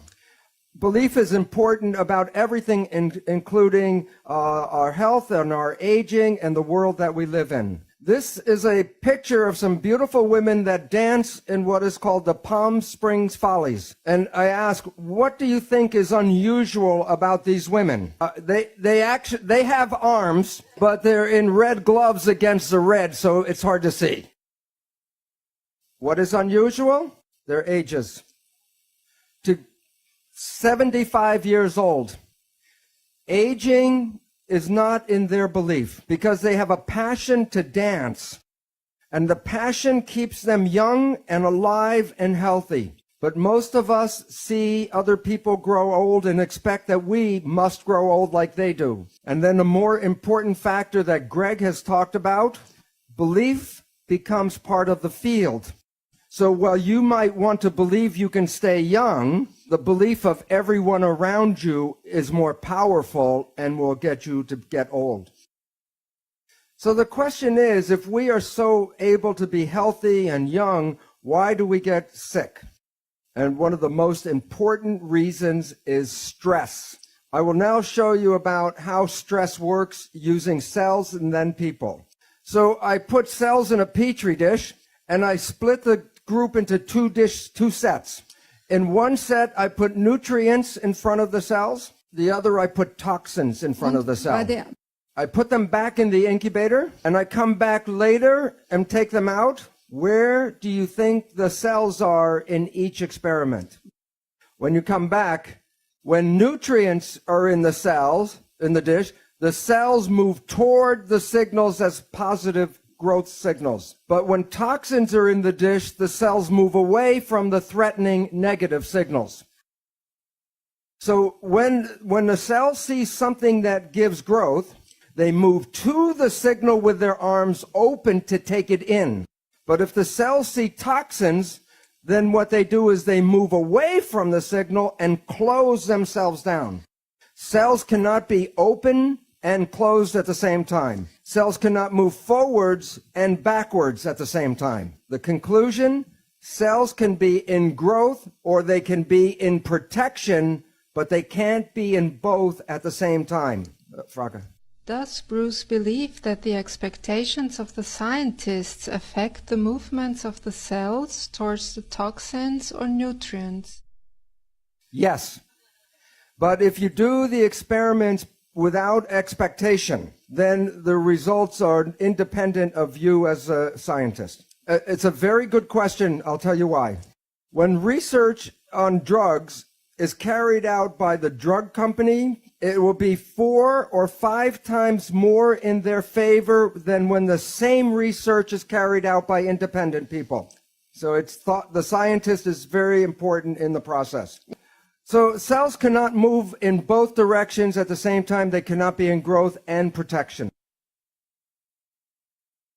So in summary, cells move to positive signals when they're in growth. They're attracted to positive signals. And cells will move away from negative signals. They'll be repulsed, but they're in protection.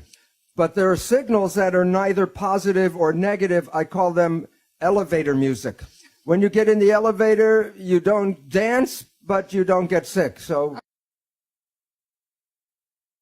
But the same thing happens in humans. The mind will perceive the environment, and if it sees what it believes to be threatening, it will send a signal to the cells telling them that the environment is not supporting. And the system is called the hypothalamic pituitary adrenal axis. The hypothalamus is the part of the brain that interprets the perception. When the hypothalamus sees stress, it wants to tell the whole body something is going on. So it sends a signal to the pituitary gland, which is called the master gland. And that gland sends signals to 50 trillion cells. But if it's a threat, it will send the signals to the adrenal glands. And the common understanding of the adrenal glands is fight or flight.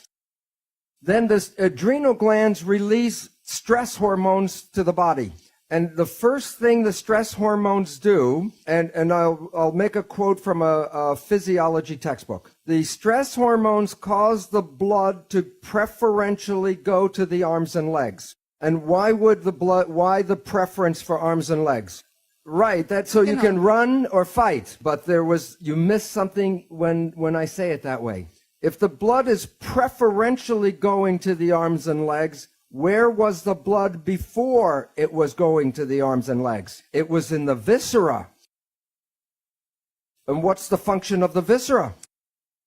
Growth, health, maintenance. Okay, so then logic. If the blood leaves the viscera, what happens to your ability to grow and maintain yourself?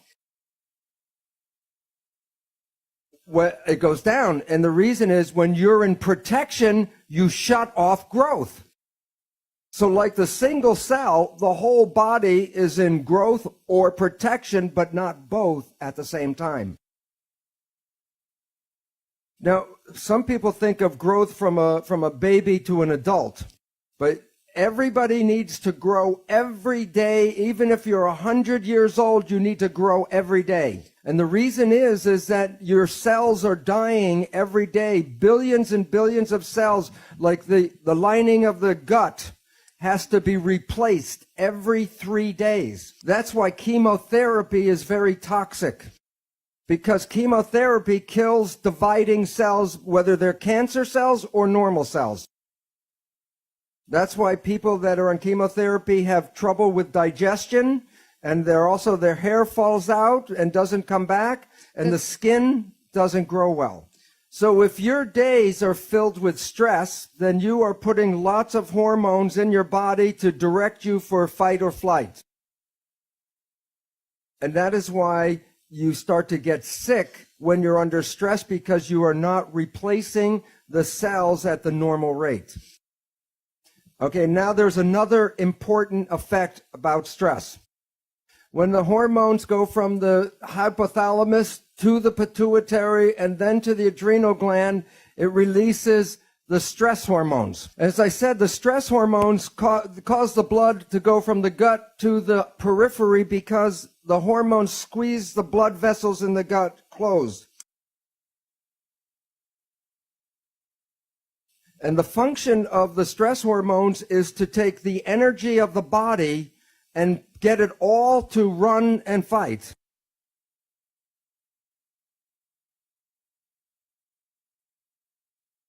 So the stress hormones will shut off the functions of things that will not be needed in fight or flight.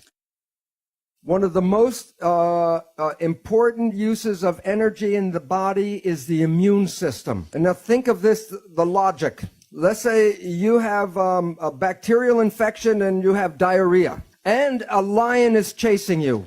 How much energy should you put in to fight the infection, and how much energy should you put in to run away from the lion? Forget the immune system, because if the lion eats you, then the bacteria are his problem. So the issue is this. Stress hormones shut off the immune system. And the significance is, it's important, is that every one of you right now is infected with almost all of the disease germs that humans have. Right now, if I take a blood sample, I will show you you all have viruses and bacteria and parasites. And you might say, well, if I'm infected, then why am I not sick? Because if your immune system is working properly, it will suppress these parasites and germs. But the moment you start to shut off the immune system, then these organisms begin to start growing again. So the idea that you catch a disease is not really true. You already have the disease. And the medical people call these germs and parasites opportunistic organisms. So if you are under stress and you shut off the immune system, then you give these organisms the opportunity to then make the disease. And yet, when we get some of these diseases, we go to the medical doctor and they give us drugs to kill the germs and the bacteria. Well, this is very helpful if the disease is going very quickly. That was not the problem in the first place. The problem was stress that shut off the immune system. So to get healing is, okay, treat the disease, but also treat the stress. Okay, so now we have two problems with stress. It shuts off growth and it shuts off the immune system. There's a third problem, which I call it's adding more stress. It's adding more stress. A third problem. When you are in fight or flight, do you think you use conscious reasoning or reflex behavior? You use reflex behavior. So very important. Listen. The stress hormones, I said before, squeeze the blood vessels in the gut, causing the blood to go to the periphery. But when the stress hormones come into the body, they also go to the brain, and they squeeze the blood vessels in the front of the brain where consciousness is, to push more blood to the back for reflex behavior. That means when you're under stress, you are less intelligent. And for my example, I give you the people of the United States. And the reason is the government knows this. And ever since 9/11, they keep in the media, the newspaper, the television, more stress, and the result is very important. And the importance is this. Since 9/11, every year, the pharmaceutical companies have made 20% more profit every year.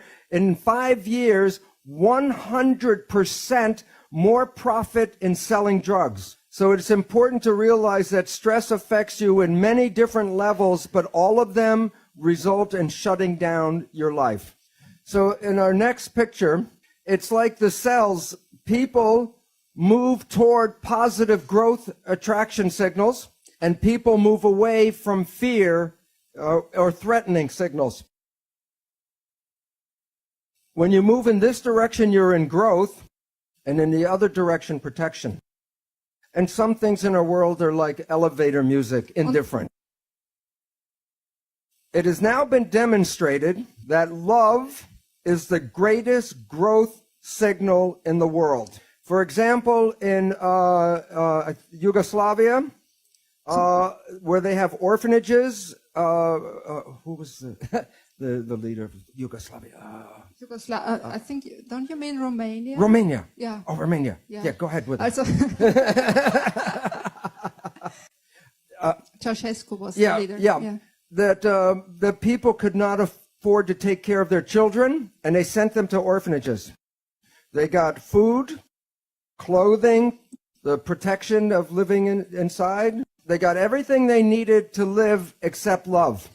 And about 40% of those children became autistic. What is autism?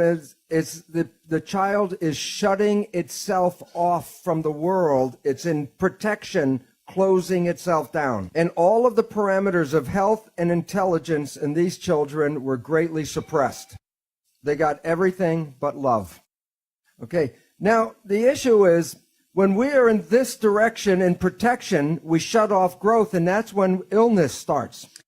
So when we're on this side of the scale, protection leads to disease, and growth leads to wellness. And I said, well, what causes this disease? And the answer is stress. Now, here's the problem that people do not realize. If I just remove the stress from my life, where am I on the scale? It's 0. If you want wellness, it's not just the absence of stress. You need the joy and the love to go to growth. So if you're in the middle place, you're not in real growth and real health. So stress alone is not the problem. It is what we need is more love and life and happiness. And all of this is based on perception of how you respond to the world. So now the most important question is, where do our perceptions come from?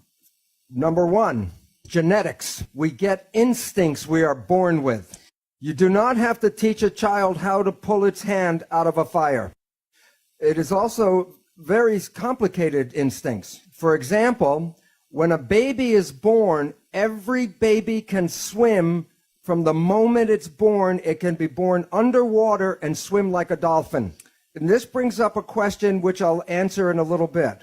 If we were all born with the instinct and the ability to swim, then why do we have to teach children how to swim? And it's related to the second source of perception. And that is the subconscious mind, where our learned habits and learned experiences are recorded. So I'll talk about the swimming now. Okay. When a baby is very young, the parents are afraid that the baby will drown. So every time the baby goes near the water, the parents, the baby's by the water. By the sink, by the toilet, by the brook, wherever the water is, the baby hears the parents get very excited. So the baby learns that water is dangerous. And it has a fear of water because the parents express the fear, so the baby is afraid of water. So when the baby is 5 years old, the parents buy him a bathing suit. And they want to put the baby into the water, and the baby grabs the parents like a cat with claws. Because what is in the baby's mind? That the baby you're going to drown the baby. So the learned behavior can override the instincts. The third source of perceptions is the conscious mind, which is different than subconscious mind. The subconscious mind is learned habits. The conscious mind is creative programming. We talk about genetics because you were born with that as nature. It's in your nature to pull your hand out of the fire. But the subconscious behavior is learned, so it's based on experience, and it's called nurture. And for 100 years, science says, which is more powerful, nurture or nature? And it's a useless argument, because what's more powerful? Consciousness.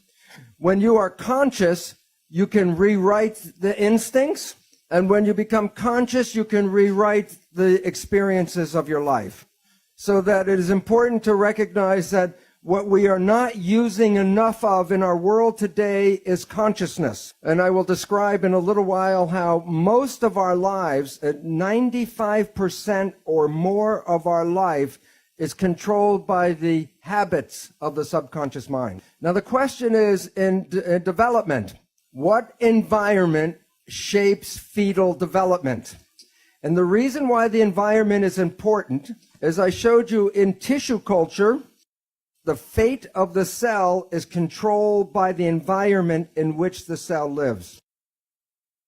Whether it's just one cell or billions of the cells in a fetus, it's still the same response. So the question is, what environment is controlling the development of the fetus? Know it? Mama? The mom? Absolutely. The mother's environment shapes the fetal environment. When a woman is having a baby and she visits an obstetrician, the obstetrician asks mainly 3 questions. Are you eating well? Are you taking vitamins and minerals? Are you getting exercise? Why so few questions? And the answer is this. Medicine believes the fetus is controlled by the genes, genetic determination. And so therefore, the development of the baby has nothing to do with the mother. And so therefore, the mother's only role is to feed the baby. But as we talked about, the new science called epigenetics says that the environment controls the genes. Now think about this. This is an issue. Is there more in the mother's blood than just nutrition? Yes, emotions, the chemistry of emotions, the stress hormones, and all the other factors that control the mother's body also go into the placenta and affect the fetus. If the mother is happy, the chemistry of happiness makes the baby happy. If the mother is stressed or angry, the baby is stressed and angry.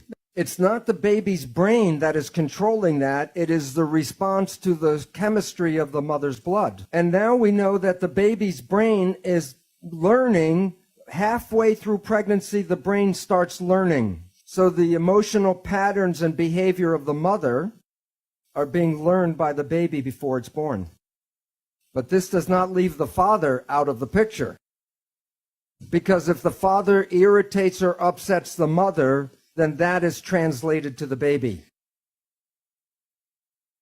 And you might say, why should nature allow the mother to influence the baby so much? And the answer is this. When the baby is born, it will live in the environment that the mother experiences. So the mother is nature's Head Start program. It prepares the baby for the world that is present when that baby is born.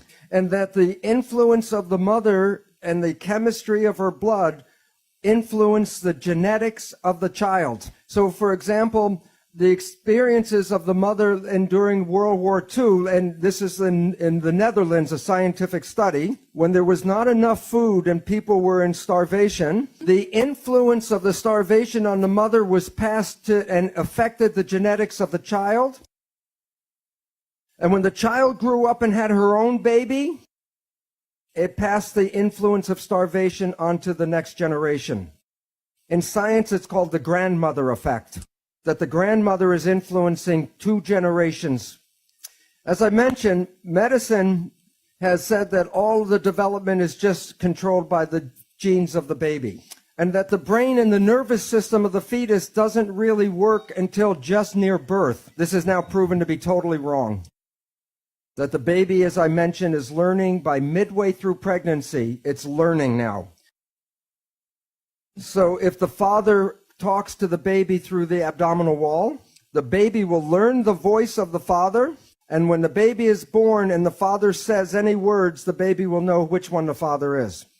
And also it works with music because people play music to the baby and it learns the music before it's born. Now I'm going to show you an experiment, a sonogram. And it's a sonogram of a fetus, and there's an argument between the mother and the father. It's in Italian, but it doesn't make a difference because an argument is the same in any language. But what I want you to observe is the response of the fetus.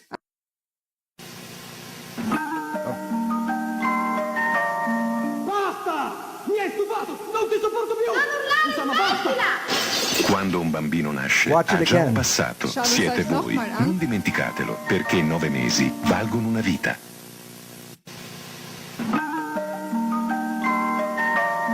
Basta! Mi hai stufato! Non ti sopporto più! Non urlare, smettila! Quando un bambino nasce, ha già un passato. Siete voi. Non dimenticatelo.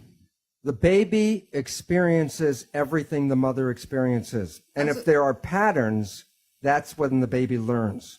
So we were affected before we were born. The personality we have was being laid down before we were born. And in a new book called Why Love Matters by Susan Gerhardt, she describes how the brain develops and how our personality is already derived by 2 years of age. And that's the personality we will express through the rest of our lives until we change that. And I have been talking about how parents influence the genetics of the child. And I say parents are genetic engineers because they shape the genetics of their child. And I've been talking about that for 20 years. And now finally science, and this is from Scientific American, and the conclusion, as they show, the findings suggest that a mother's parenting style can affect the activity of a child's genes. So there is a lot of responsibility in being a parent that we have not been aware of because we've always said genes control biology, but it's the environment that controls biology. Question. In the news and worldwide, we see an increase of autism and learning disabilities in children. And I can see now how that is connected. And the question is, can this trend also be reversed or improved? Okay, two parts. I will make two answers. One, there is an epidemic increase in autism, yes. But it's not all due to negative environments. So it's not all the parents' fault. It's an influence of the field. An influence of things believed, for example, like vaccines. And there might be an influence from spiritual, bringing in from the spiritual world. The question is there anything that can be done about it? And yes, the answer is yes. One of the most important things is if you catch it early. And you may ask, well, how would you know early? And this also brings up an important topic which I'll expand on. When a baby is born, it has got an instinct to learn the parent's face within the first few days of birth. And you'll see when a mother or a father is holding the baby will stare at the face. Within 2-3 weeks after the baby is born, the baby can distinguish on the basis of the eyes of the parents if the parents are happy or the parents are afraid or angry. And it's a very important reason why the baby does this. Because when a baby now is born, everything is new for the baby in the world. And the instinct of the baby when it comes across something new is to turn and look at the face of the parents. And if the parent looks like no, the baby will instantly learn that whatever that the baby was near was dangerous or shouldn't go near it, and it doesn't need to learn any more than that. It just looks at the face. And if the baby looks at the parent's face and sees that the father or the mother is happy when the baby is looking at something new, then the baby immediately knows that perception is that whatever that is, it is not bad. But you also might be familiar with it's not just in babies, because when a child is on a playground and falls down from a swing or some toy, or the baby or the child will look for the parents. And if the parents are in shock, the baby or the child will cry. And if the child looks at the parent and the parents go like it's okay, the child will get up and everything will be okay. So the important fact is this: a child learns about the world first by studying the face and the eyes of the parents. And what's different about an autistic child? It doesn't look in the face and the eyes of the parents. It will look at a mouth, but then the signals don't make any sense. And there is a book called Attachment Bonding by a woman called Katie Granju. And she describes how an adopted, an orphan baby was autistic and would not look at the face of the caretaker. So the caretaker would feed the baby with a bottle, but if the baby did not look at her eyes, she took the bottle out. And soon the baby learned to feed by looking into the eyes of the caretaker. And that baby was no longer, grew up not to be autistic. And this is a parenting problem because most parents do not know that this important communication is going on. So they're not paying attention when the child is looking for information in their face. And this interferes with the instinct of learning. So if parents do not pay attention like this, then frequently the child then starts looking everywhere for some information and then loses its focus and attention. And it contributes to attention deficit disorder. Sorry. It's short, yeah. Yeah, you said that influence the field, vet science, and maybe spiritual world. So in this context, what is spiritual world for you? To start with very quickly, I did not believe in the spiritual world.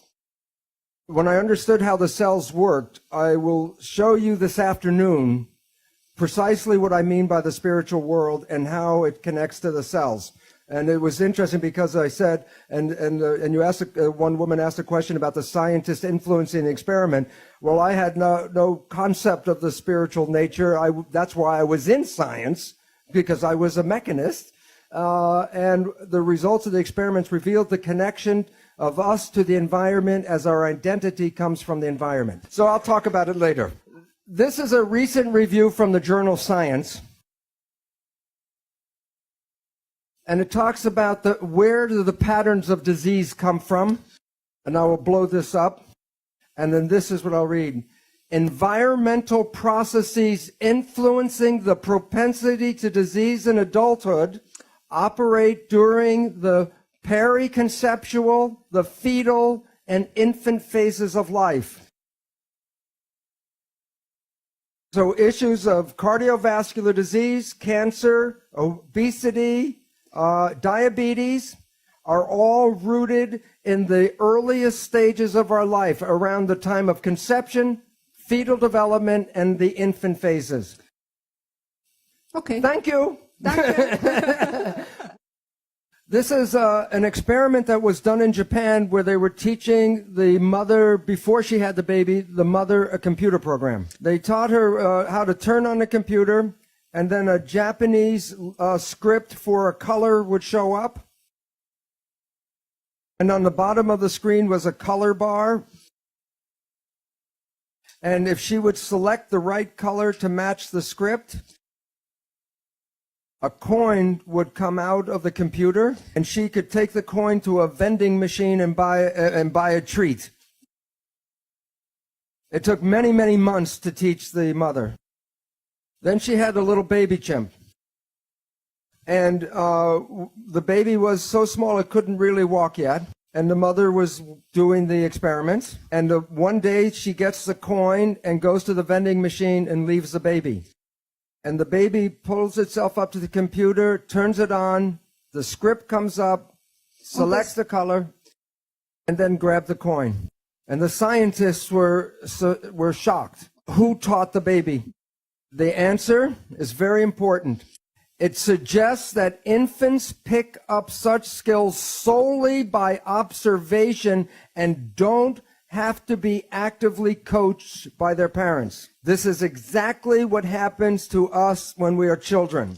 And it is a very important relationship to how the brain works. In brain research, we study the what's called the EEG, which is the vibration activity of the brain. As adults, we have very high and low ranges of activities going on all the time. But in our development, we jump from lower to the higher, to the higher, to the higher vibrations over time. For the first 2 years, from before birth to the first 2 years, we are in the lowest frequency. Okay? From two, this is for an adult, delta is like sleeping or unconscious. But for a child, the child is not unconscious, but because the child can't make a response, it is like behind a window watching the world but can't respond. From 2 until 6, there's higher activity called theta. When we're in theta, it's like imagination. That's why children between 2 and 6 mix the real world and the imaginary world in their play. When the child gets to 6, then another level starts called alpha, which is calm consciousness. When the child reaches 12, it can express all the ranges from delta, theta, alpha, and this is like schoolroom consciousness, beta. The most important point, consciousness, the way we think consciousness, is not available to the child until after 6.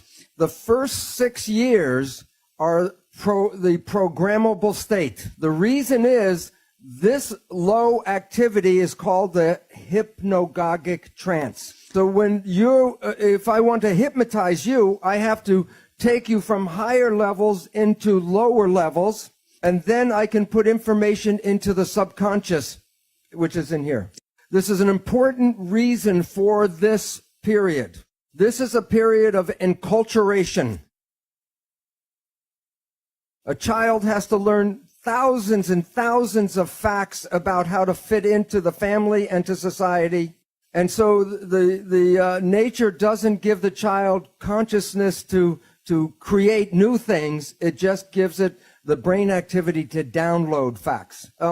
People are familiar with the Jesuits would say, give me a child until 6 years of age, and it will belong to the church for the rest of its life. Because whatever goes in the first 6 years is the first structure in the subconscious mind.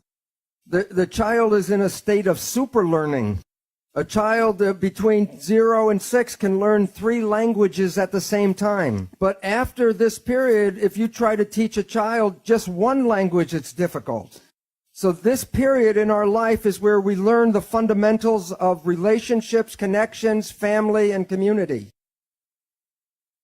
So like the chimpanzee, whatever the baby sees, experiences, or learns from the family, it goes right into the subconscious brain. And this is also the period where we learn self-identity. Who are we? What parents tell us we become. So if parents tell us we are smart and bright and lovely and wonderful, that goes into the program. But if we are told we are not nice people, or we're not smart, or we're not pretty, or we're not good, that goes into the program.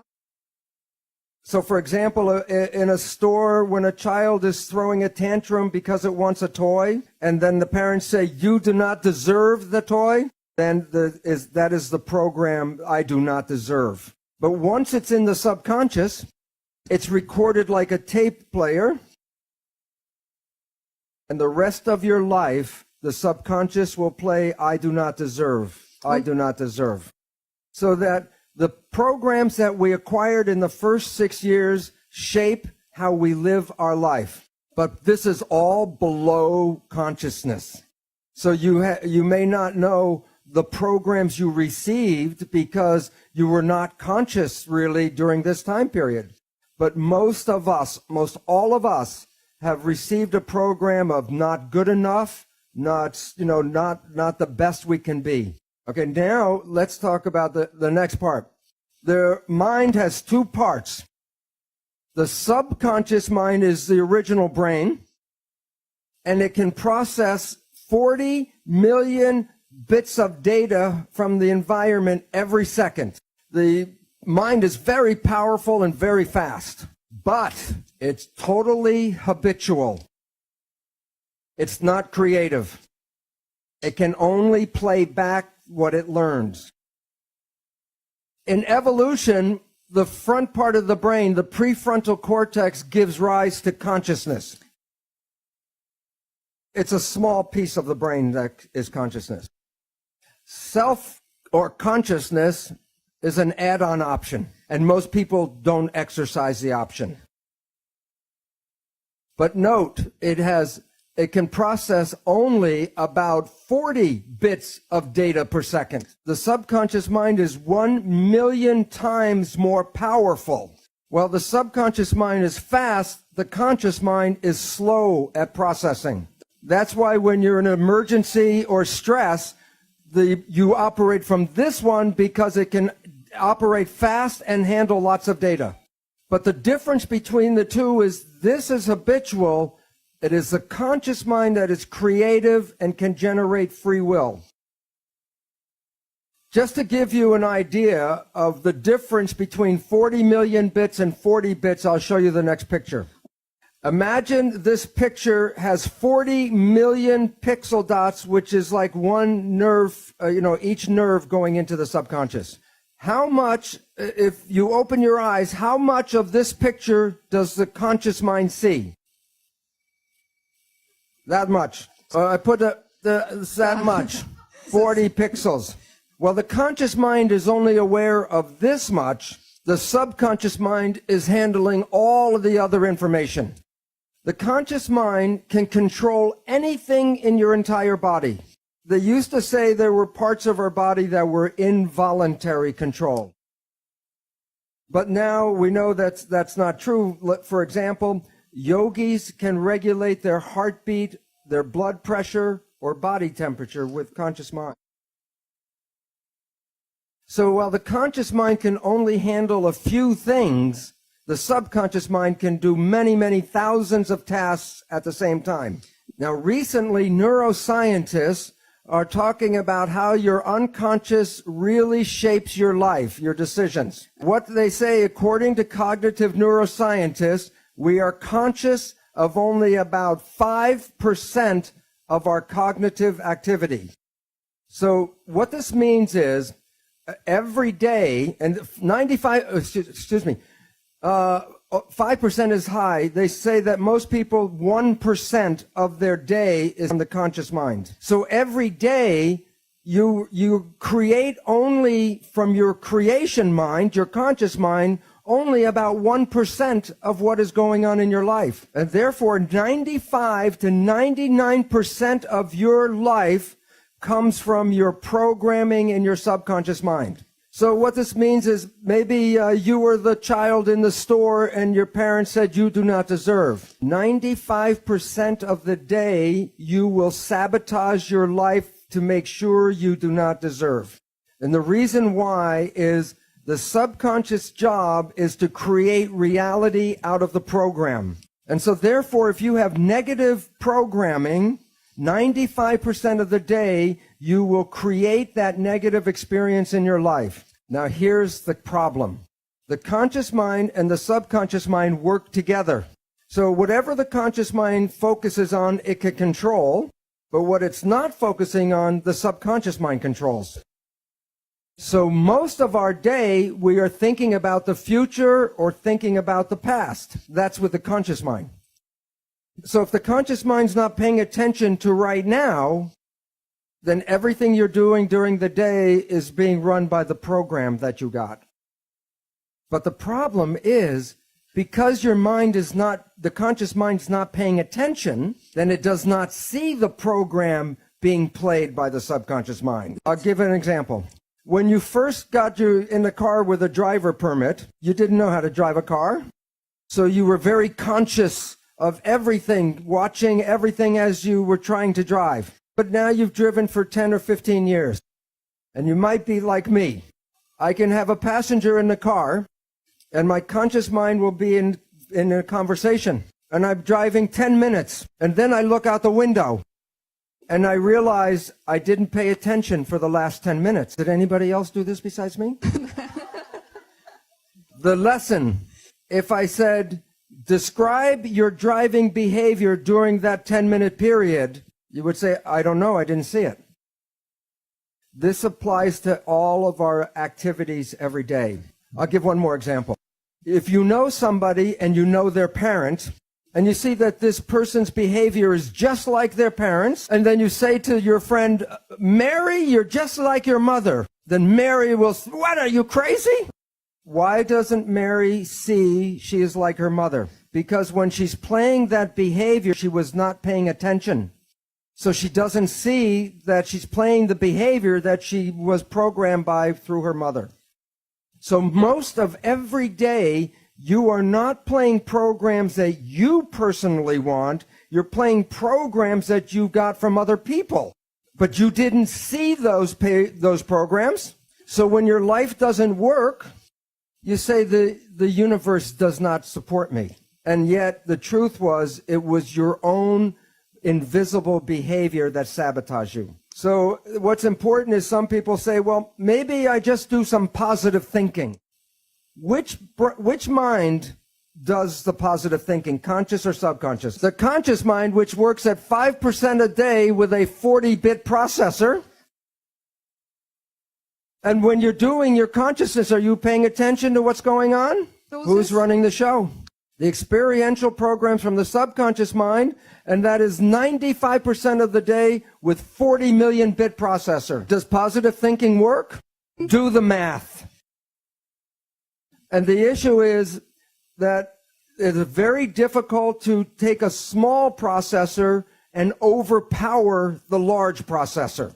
And you have to use what is called willpower with the emphasis on power to override. Now here is the second catch or the second problem. The subconscious mind is like a recorder tape player.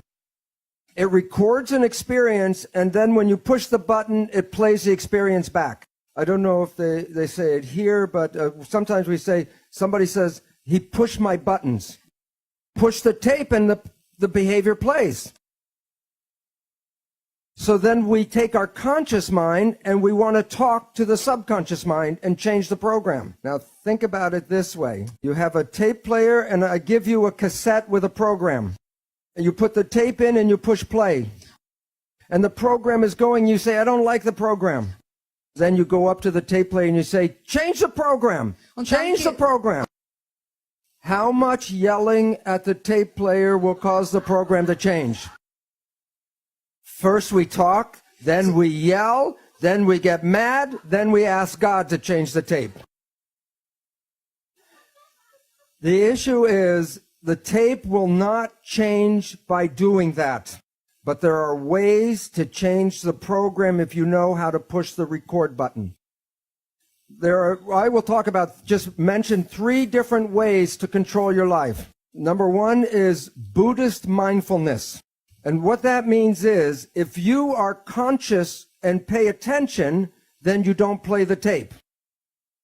And I bet everyone in this room has experienced a time in their life where you did this, and it was one of the most special periods of your entire life. It was the day that you met your special partner or the person you fell in love with. If you think back to the period where you really had your first big love affair, I bet you were happier and healthier than you ever were, even from the day before you met them. And I call this the honeymoon period.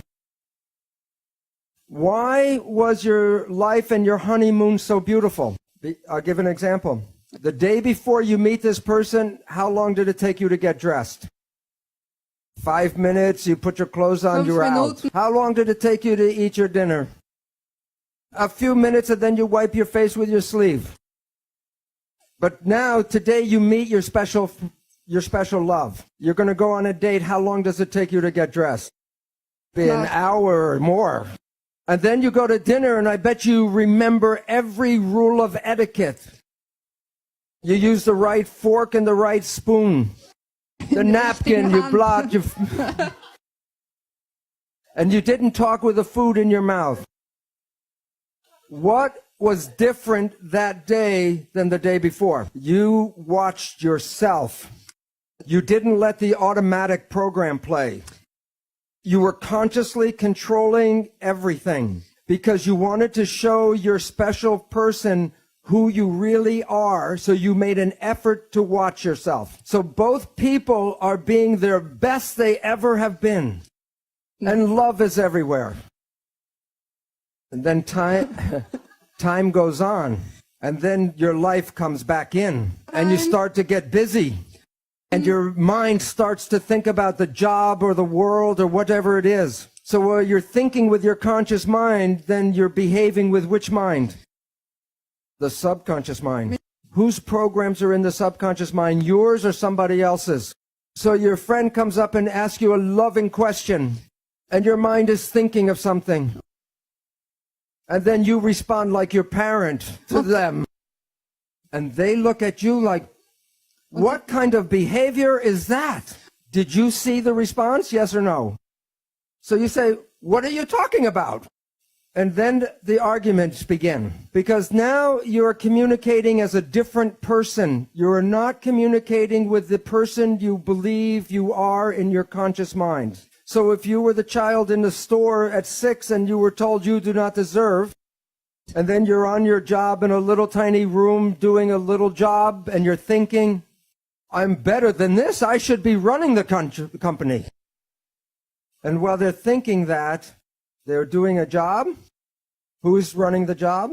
The subconscious. And what is the subconscious program? You do not deserve, so you make mistakes. How many of you were told you were average students? And then you take an exam, and when you get the test back, you look at a question, you said, I knew the answer to that. Why did I mark it wrong? Because the subconscious job is to create the reality of the program. So your life does not reflect what you want. It reflects the program you were given. So one way out is consciousness. Just be conscious, and then you don't play the tape.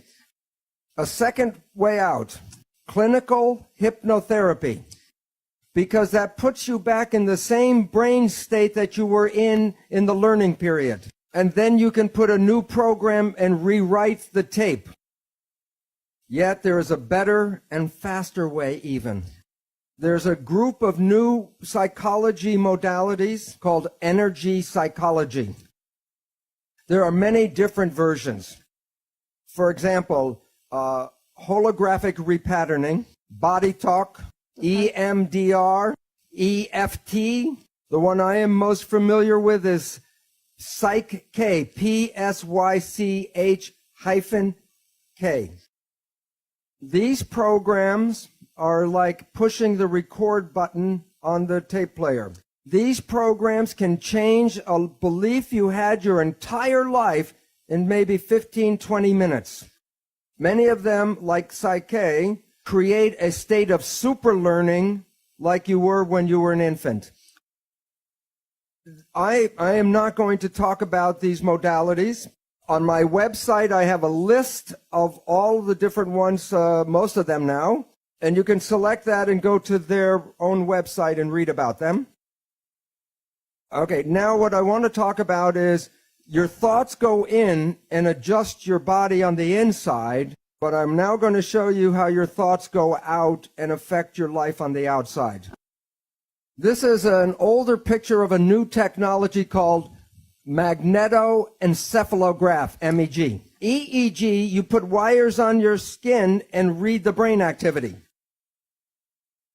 MEG, the probe does not even touch the head. You can read your brain activity outside of your head. It's not magic. When a nerve carries a signal, it's like an electric wire. It has an electrical component as shown in the black arrows, and so the electric component can be picked up by electrodes on the skin. But when a wire is carrying a current, it also has a magnetic field around it. And in physics, they call it the rule of the right-hand thumb. If my arm is a wire and the current is going from here to here, I take my right hand with my thumb pointing in the direction of the current flow, and my fingers show the polarity of a magnetic field that goes around the wire. The magnetic field passes through the skin. Your thoughts are not contained in your head. This was an experiment by an Indian scientist, Amit Goswami. He was in What the Bleep. He had two people meditate on each of them being present together. And then he separates them by 50 feet. And in one of the people, he flashes a strobe light in his eye very fast. And it causes what they call an evoked potential, a very fast firing of the brain. Well, this one saw the light and had the evoked potential. The other one, 50 feet away, at the same time he had the evoked potential, the other one had an evoked potential and didn't see the light. Because as I talked about yesterday, people are not particles, they're waves. And waves become entangled with each other. The people that you get connected to, you are entangled with. And many people are familiar, if you think about someone or talk about someone you haven't seen for years, and I say, oh, I haven't seen my friend John in 10 years, then the phone rings and it's John. Or a letter comes in the mail from John. Most people experience something like this. It's like the placebo nocebo. When you think very positive thoughts of someone, they make an effort to get in touch with you. But it works both ways. If you have a negative thought about somebody, wherever they are, they will create negative talk about you. So it's very important to recognize your thoughts and your judgments are not just connected to you, they're connected to the people you talk about. So in this, people know that if you hit the right frequency, you can cause a crystal goblet to explode. It's called harmonic resonance, or I showed yesterday, constructive interference. When two waves are in phase with each other, remember where they meet, the waves got bigger?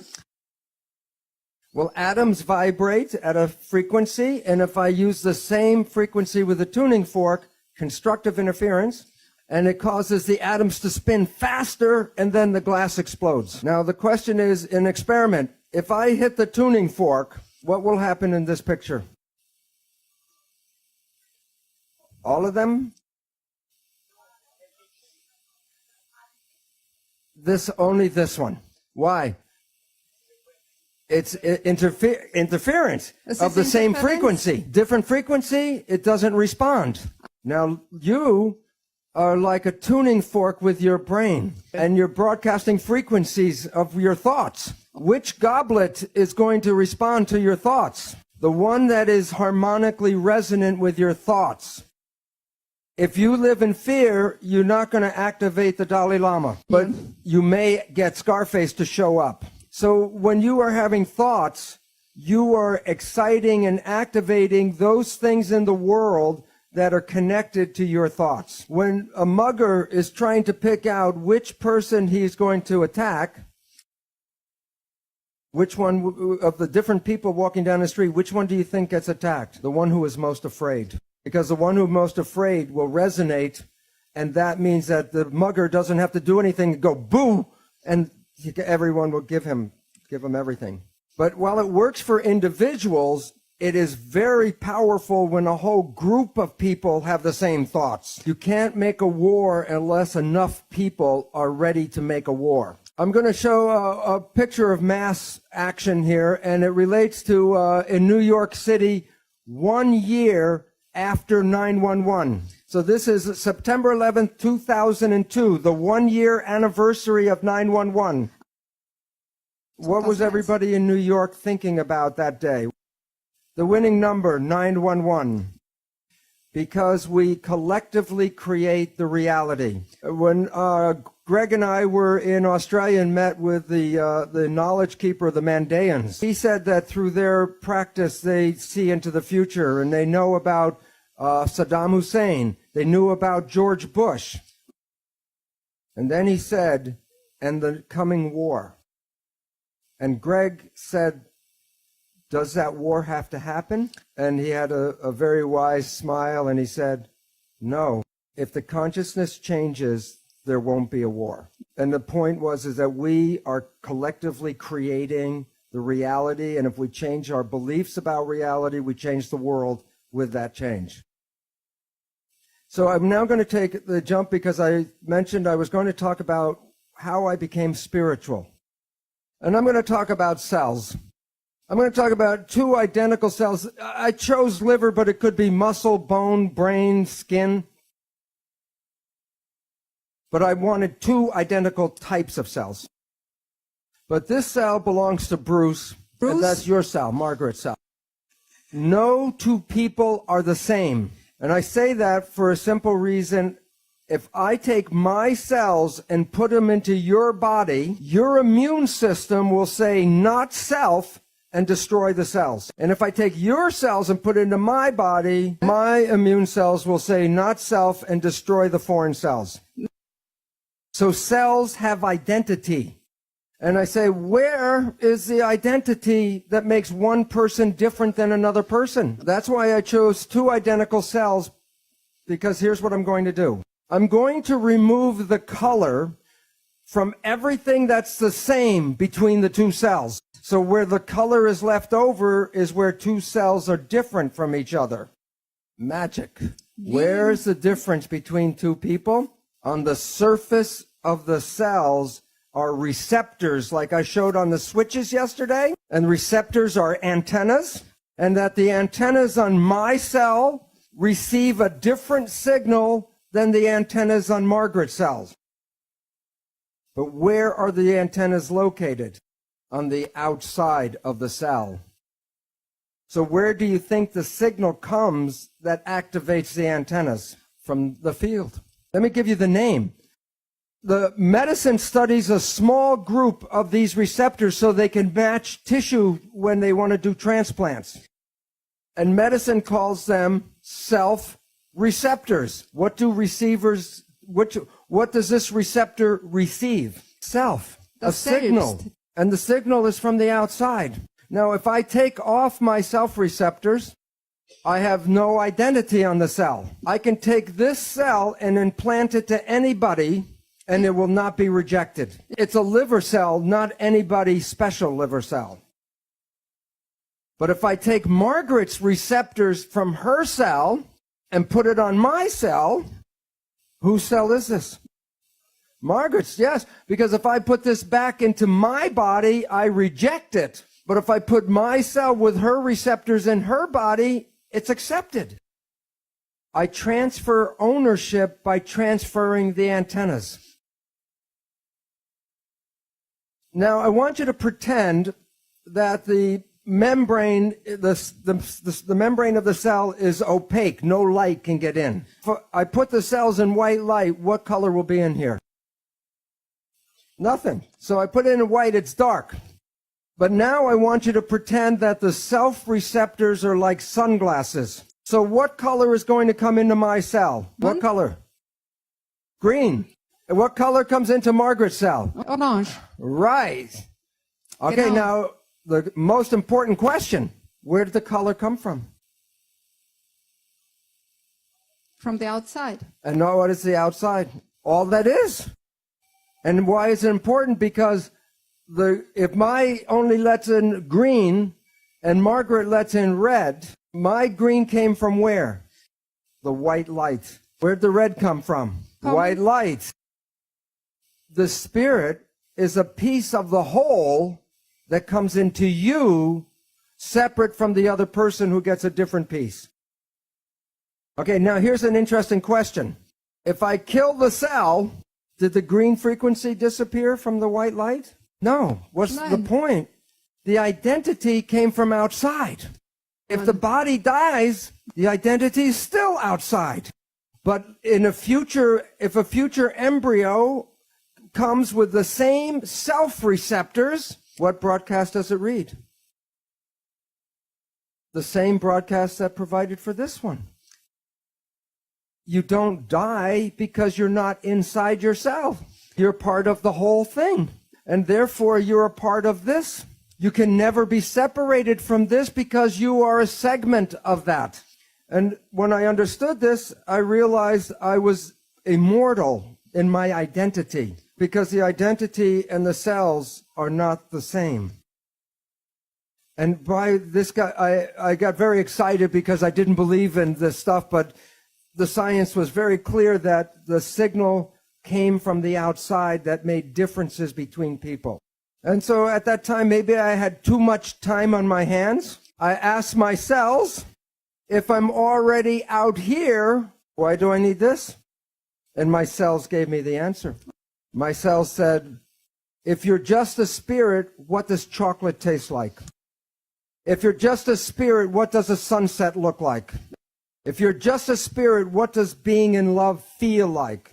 And the reason is the cells convert the experiences of the world into sensation, which turns into electrical activity of the brain, which connects to our source.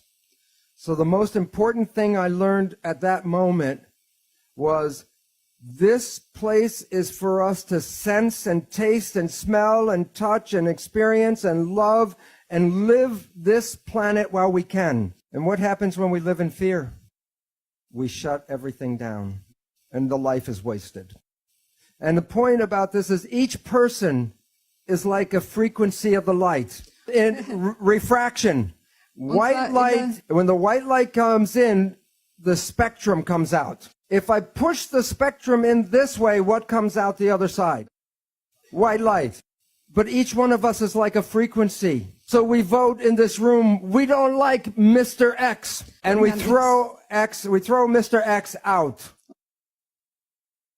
Okay, so we throw out Mr. X. I take the remaining frequencies and I push them back through the prism. Do I get white light? No. We, as a group, want the white light to come back to the planet. We gave the white light to people like Jesus and Buddha and Mohammed, but they were trying to teach us a lesson that we are the white light. The lesson we did not learn is that we are cells in a larger thing called humanity. We as individuals are not evolving.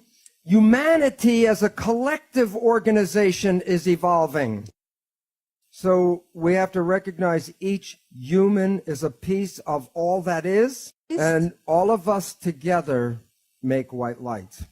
And so we are in a state in the world where we keep killing off the cells, and it's not a coincidence that as we destroy the body of humanity, that humans are suffering from what are called autoimmune disease, self-destruction.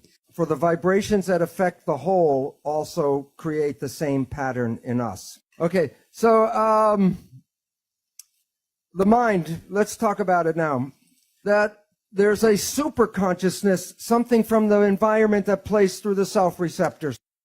There's a subconsciousness, which is our experiences and our instincts. Most people live their day-to-day life just using this. But if you take the superconsciousness and mix it with the subconsciousness together, that's what self-consciousness is all about. That's when you use your conscious mind and your experiences and create the life that you want, which may be different than the programming in the subconscious.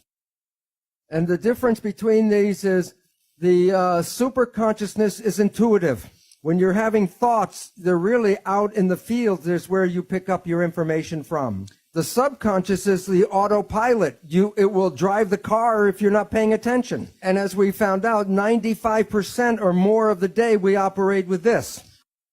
But when you take that one and this one together, then you're driving your own vehicle. So in conclusion, I say, well, what creates the life that we have? And the answer is spirit, the element from the field, and then the influence of the spirit in the self is the mental process. So the reality that we're experiencing right now is a combination of spiritual and mental activity. The article is called The Mental Universe, and it's from a professor of physics at a major university called Johns Hopkins University. Instead of reading the whole article, I'll show you the exact 2 sentences at the very end of the paper. The universe is immaterial, it's mental and spiritual. Live and enjoy. And this ties together all the work that Greg has been talking about in the field, the mentation, the spiritual element. It ties it to the physical body and your own consciousness. And therefore, we have a good message from science. We can create the world that we want, and what we have to do is become conscious. And then heaven will be on this planet right here. Thank you very much. Thank you. Thank you very much. Thank you. Thank you very much. Quantum phone, quantum excitement, quantum success. It's not just phone service anymore.